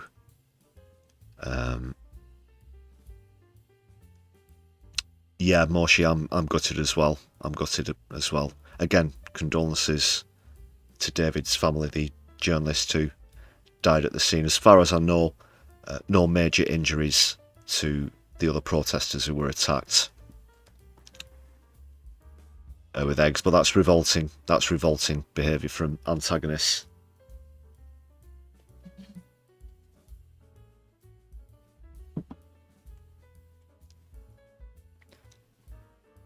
Not sure what else to say apart from just to re-emphasise the solidarity there, with more flags and watermelons pouring into the chat.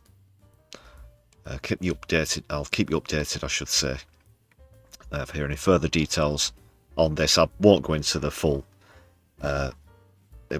hour-long phone call that I had yesterday with a friend of mine.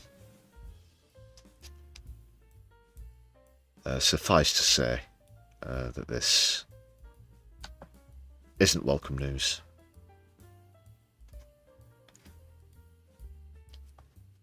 But there are other Defend Our Juries and some of the protests coming up. I'll tell you a little bit about those in a moment.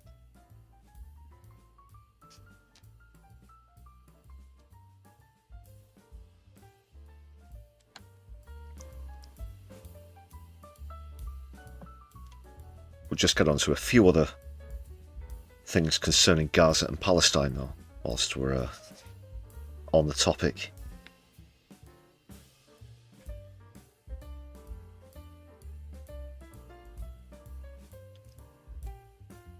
And another quick reminder, just please do fill out the poll as you join us on stream. as well.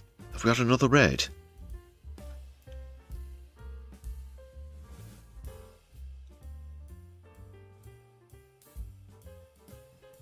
Please let me know if there's been another raid. Of course, I would like to give a shout out, as I always do, of course. It's a tight poll as well. You're quite right there, Doc. Quite right indeed.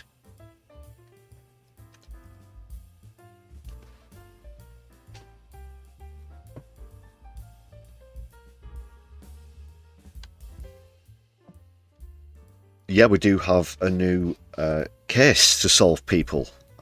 Regular viewers will be familiar with this feature.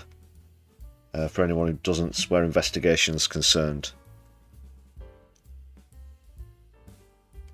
We have a specific feature for this, so it's time for my left private eye. Let's see what's happening.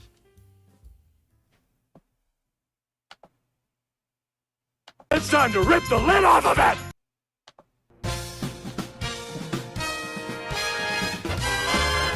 One more question, sir. About those sacks of gold.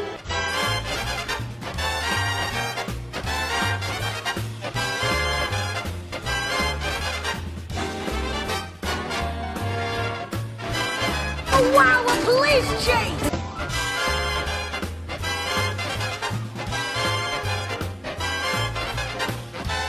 Coming in! Open this door!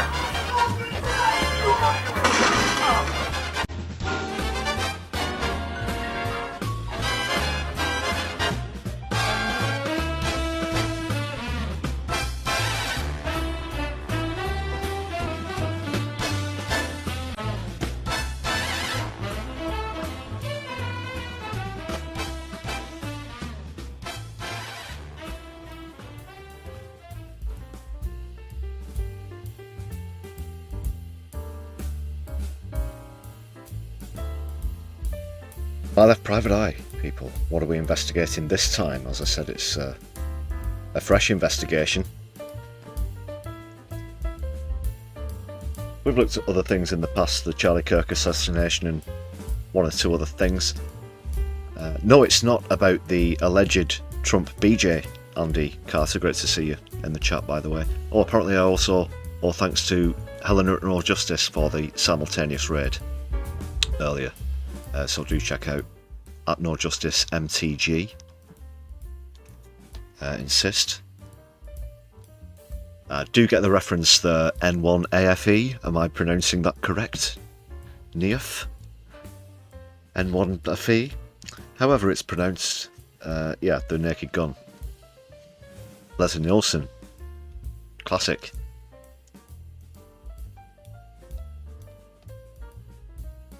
But what's this one all about, people?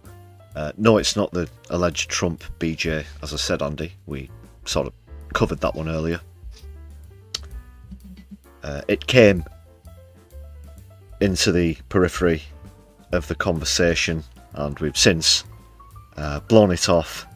So we've already sort of been over just how much Trump and Bill Clinton totally suck. I've exhausted as many puns as I can think of off the top of my head for that one. But what is actually happening, it does concern Palestine and the apparent mystery of a plane arriving at an airport full of Palestinians. For anyone who doesn't know, Palestine is completely lacking in terms of airports. I'm sure you can imagine why, and has been for some years now. So where did they come from? What's going on? Let's see what's happening.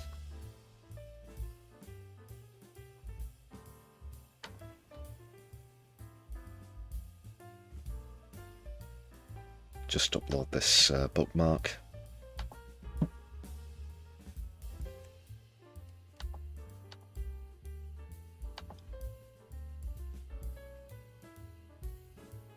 Because it's not every day.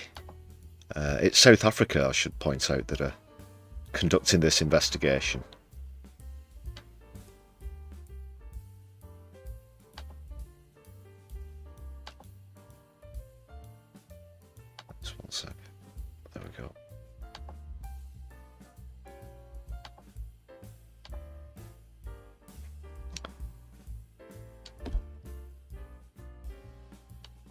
sort the order. Let's have some order here, people. There we go. So South Africa to investigate the mystery of a plane load of Palestinians. Did you hear about this one?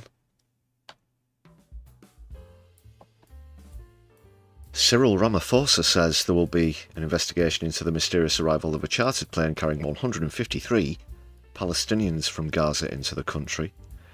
The group arrived at OR Tambo International Airport but were initially refused entry and were stuck in the plane for more than 10 hours as they did not have the customary departure stamps in their passports.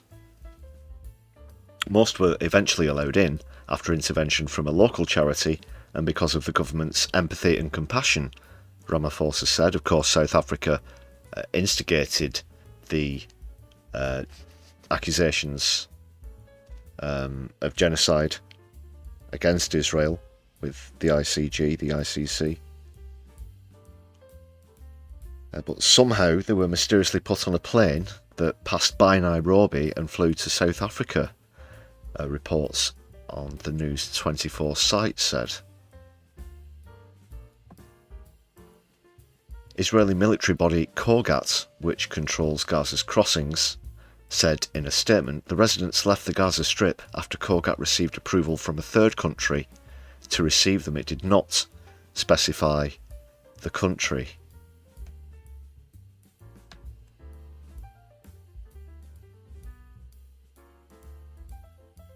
A statement from the embassy, that's the South African embassy, said an unregistered and misleading organisation had exploited the tragic humanitarian conditions of our people in Gaza, deceived families, collected money from them and facilitated their travel in an irregular and irresponsible manner.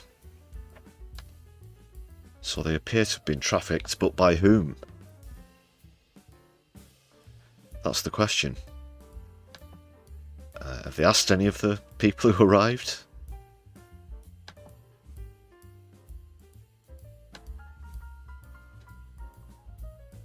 So they don't have the stamps on the passports, they don't have documents, papers. You know, you don't really have time to grab hold of those things when your house or school or hospital's being slammed by missiles, rockets and so on and so forth. And while your head's being blown off, because there's a Hummus command and control centre in between your eyes. We're just back to the article. Home Affairs Minister Leon Schreiber said that while Palestine passport holders qualified for 90-day visa-exempt access to South Africa, the lack of departure stamps, return tickets or accommodation addresses in some of the travellers' documentation resulted in the initial refusal to let them in.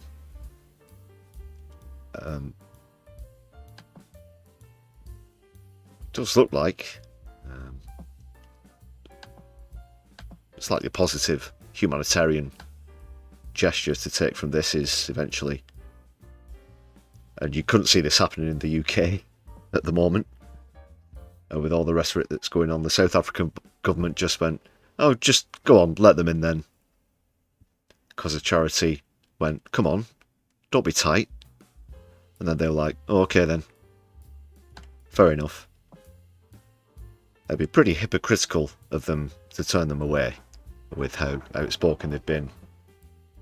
As it says here, the country's sympathy for the Palestinian fight for an independent state goes back decades, particularly to the early 1990s, when an anti-apartheid icon Nelson Mandela pledged support for the Palestinian cause. Of course, he made comparisons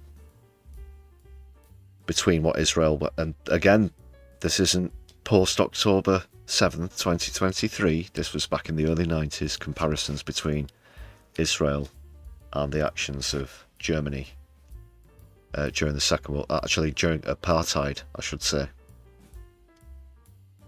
in South Africa. He certainly would know apartheid when he sees it.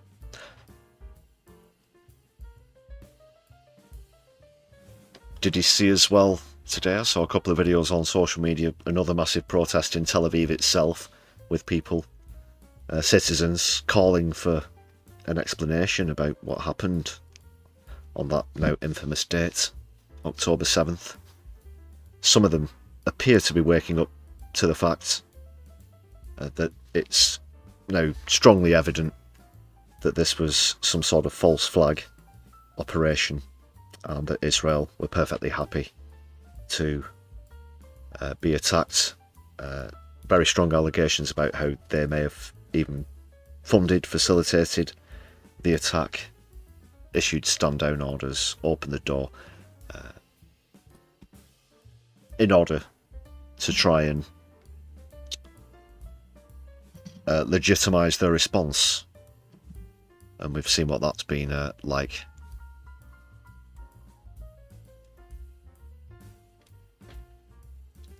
Andy, thanks a lot. Celebrating 17 months of standard membership. It's been great to have you with us. 17 months.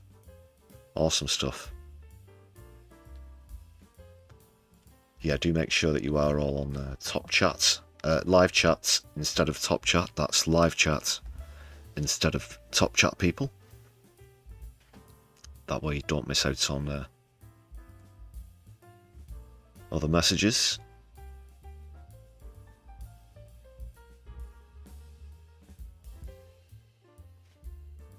Some trivia coming into the chat as well. Just back to Leslie Nielsen. 2 episodes of Columbo.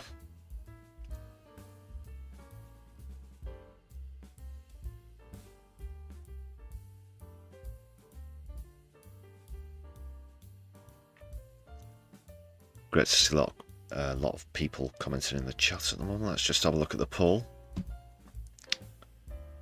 Oh, it's still very tight. 49 to 51, slightly in favour of the nay. The nays currently have it. Our Specs Bean Farmer celebrating 7 months of membership as well. How are you? 7 months, 17 months, it certainly does fly. Yeah, that's quite right. I wasn't even sure that the channel had been doing live streams for 17 months. But of course I'm aware that Andy Carter was one of the very early viewers.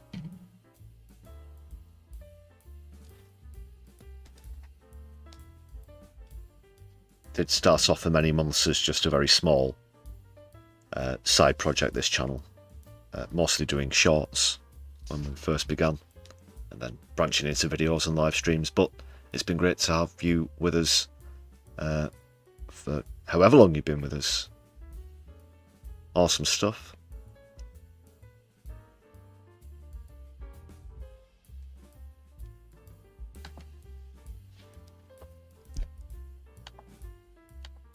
Swip basically remains a mystery, where they came from.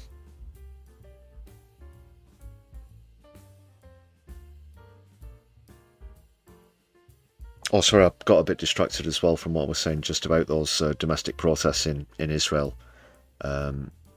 Yeah, there does seem to be some sort of collective enlightenment happening there.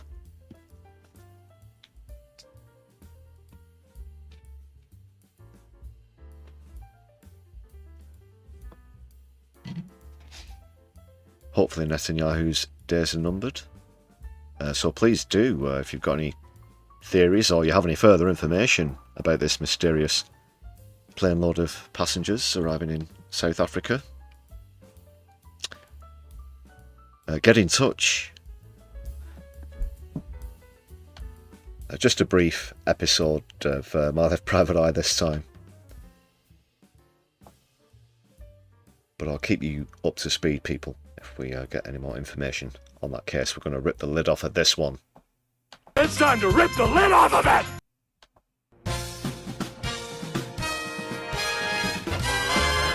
One more question, sir, about those sacks of gold.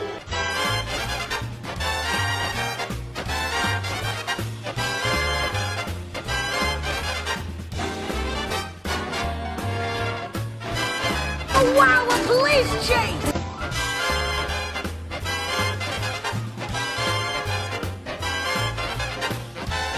Coming in up now!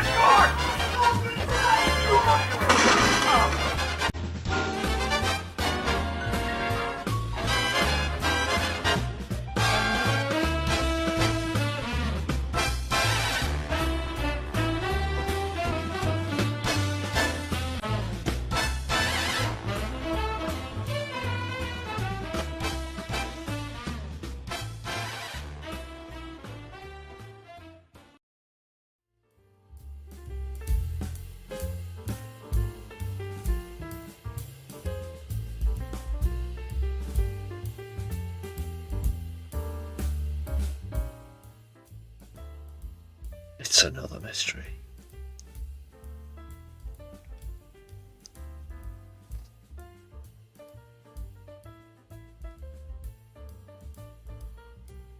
I've pulled out a great video I came across this week just for a general overview of the situation in Gaza at the moment, especially where the so-called ceasefire is concerned. So I'll just share this clip with you. Great clip from Kim Iverson, for anybody. I'm not sure if you're familiar with Kim's work.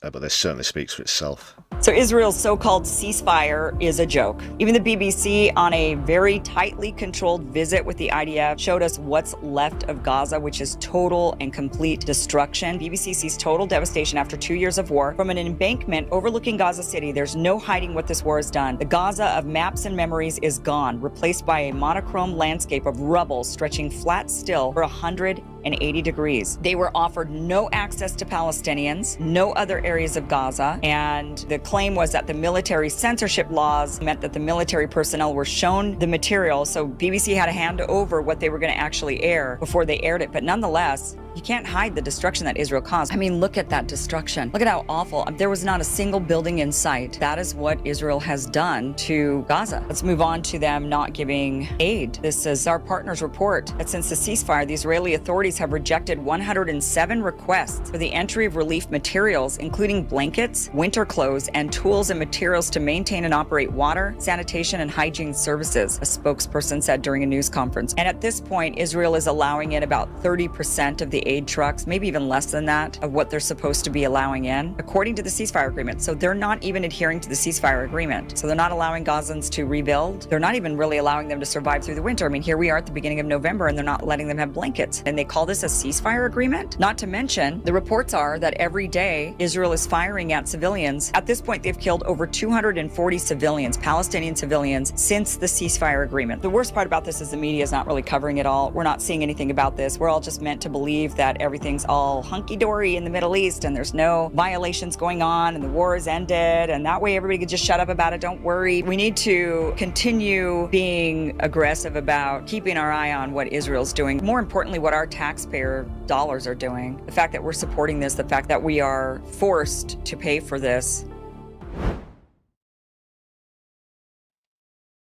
Yep, a lot of American tax dollars and UK as well going towards that.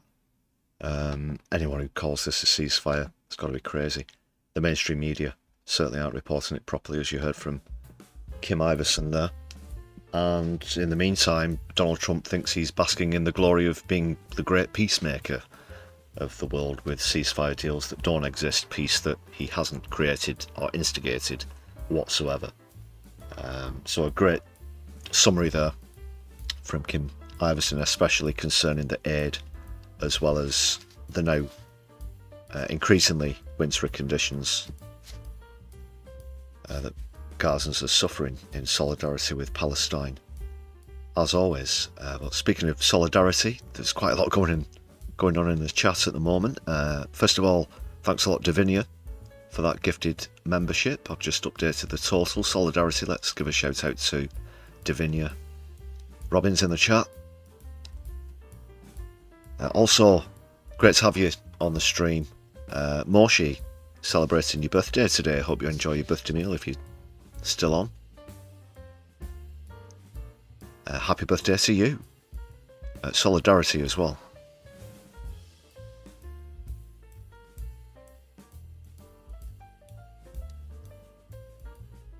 Quite right there, Morbius, we do need to get the Western media into Gaza. The very fact that they're not allowed in tells you all that you need to know. If you've got nothing to hide, if you are the I can't even say it without... Oh, might just call the ambulance now in case I have a hernia. Let's try again. With the IDF being the most moral army... Oh, I can't even bring myself to say it. The most moral army in the world, apparently. Just no journalists, please. We wouldn't want to gloat too much about being the most moral army in the world. Ridiculous, ridiculous.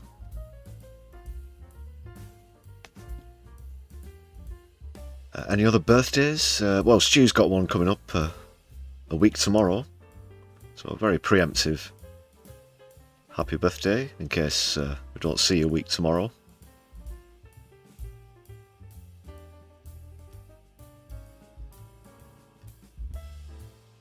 Good point there, Floor Snake. So-called ceasefire doesn't suspend international law.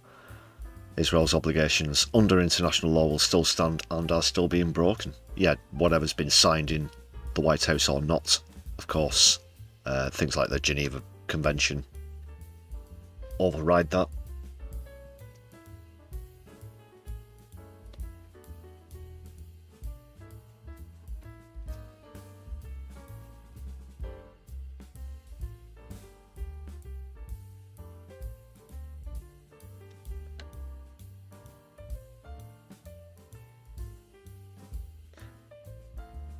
Okay, the Fulton 24, as I mentioned, those Elbit Systems protesters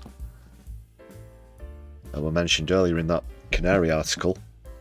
Just for anybody who is local to the area, and I know that we do have some regular viewers from London on the channel, the first of the first six, I should say, of the 24 to go on trial will be doing so tomorrow at Woolwich Crown Court. That's from 9:30 AM. There's going to be a show of support and solidarity outside for anybody who'd like to attend. That's come from Cage International. So Woolwich Crown Court. If you'd like to go and show some solidarity. I know it's short notice. In 11 hours or so, if you want.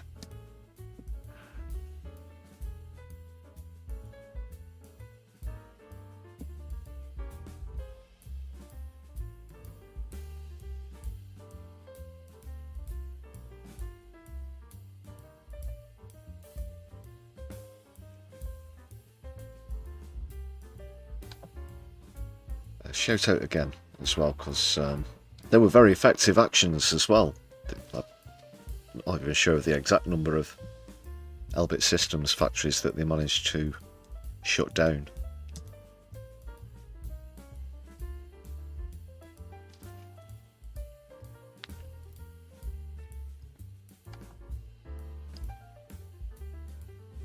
The hour grows late, people. We'll get towards the end of the stream. Stay put though. We did get a raid from Helena and Kev as well. Another shout out to them. But we'll see if anybody else is live for a raid after we finish off proceedings here. So stay where you are for now, people. If you will. Whilst I'm doing that, thank you very much to all the members, of course. Thanks for gifted memberships. Thanks again, Davinia. And for all of your contributions. A few celebrations as well of month anniversaries of memberships.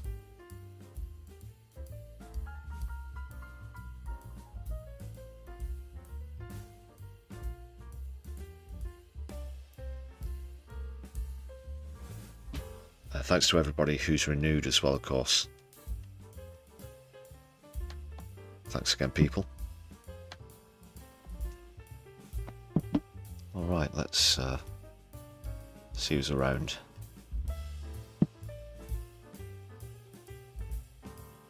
Whilst I'm having a scan, just a bit of an update for what's coming up over the next couple of weeks or weekends on the channel, because there is a lot going on in terms of exclusive footage and live coverage and that sort of thing.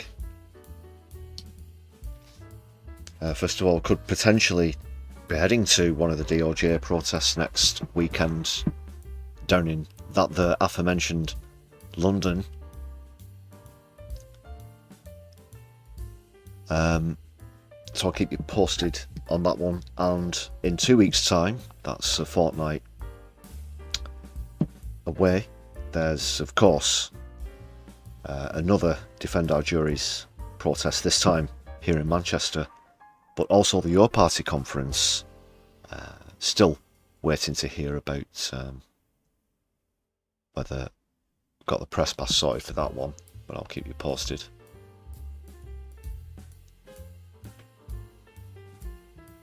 So a lot coming up.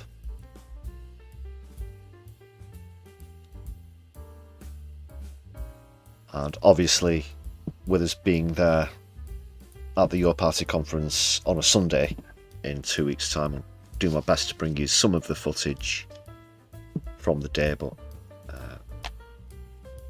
I'm not certain that time will permit sort of full coverage, but I'll be bringing you that through live streams the week after. Okay, we've got Left of the Box and the Vanguard alive as well. If you have any particular preference, let that be known now, and I'll lock that in.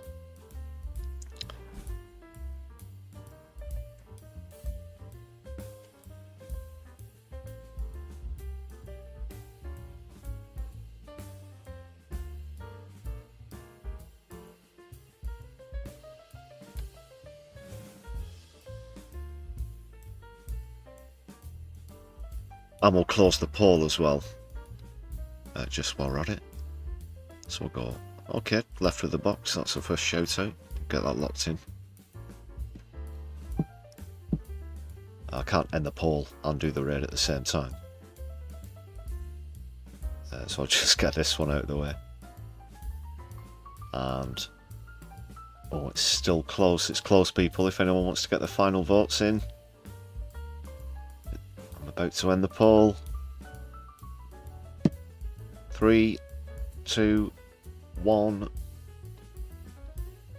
It's over, and I think that's one of the narrowest polls that we've ever had. 53 to 47 think that Angela Rayner will challenge Keir Starmer for Labour leadership. So thank you very much to everybody who voted in the poll. We'll see if that turns out to be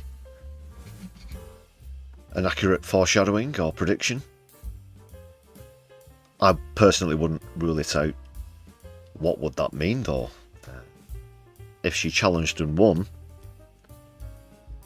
both the leader and the deputy leader would be female Mancunians. How's about that?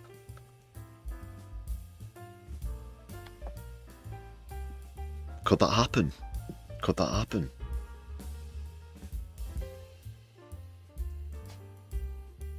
Of course, we still have interim deputy leader David Lammy at the moment. But 53% of you think that could be a distinct possibility.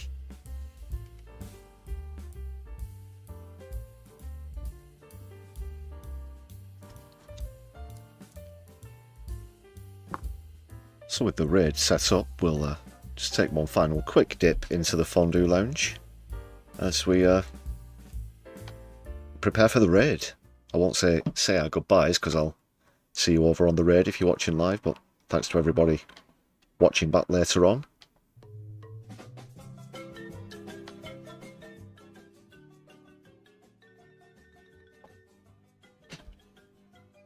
And of course, my left eye will be back throughout next week with The Brews at 10, so do hit notification button if you want to keep up with the latest live streams and content on the channel.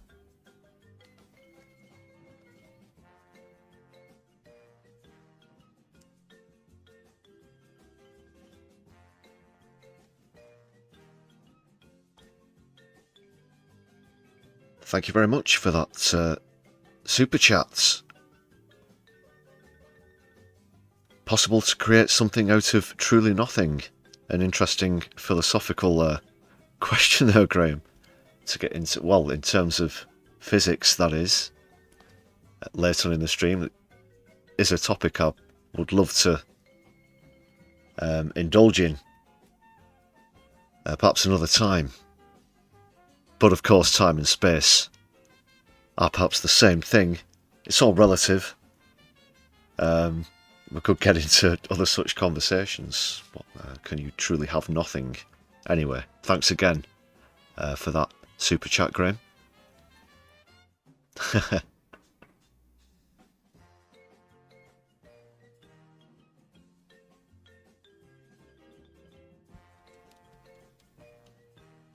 We've started a philosophical conversation / debate about the origins of the cosmos as we into the lounge. But no, that's it from me, people. Take care. Free Palestine, Sudan, and Yemen solidarity. My left eye will be seeing you soon.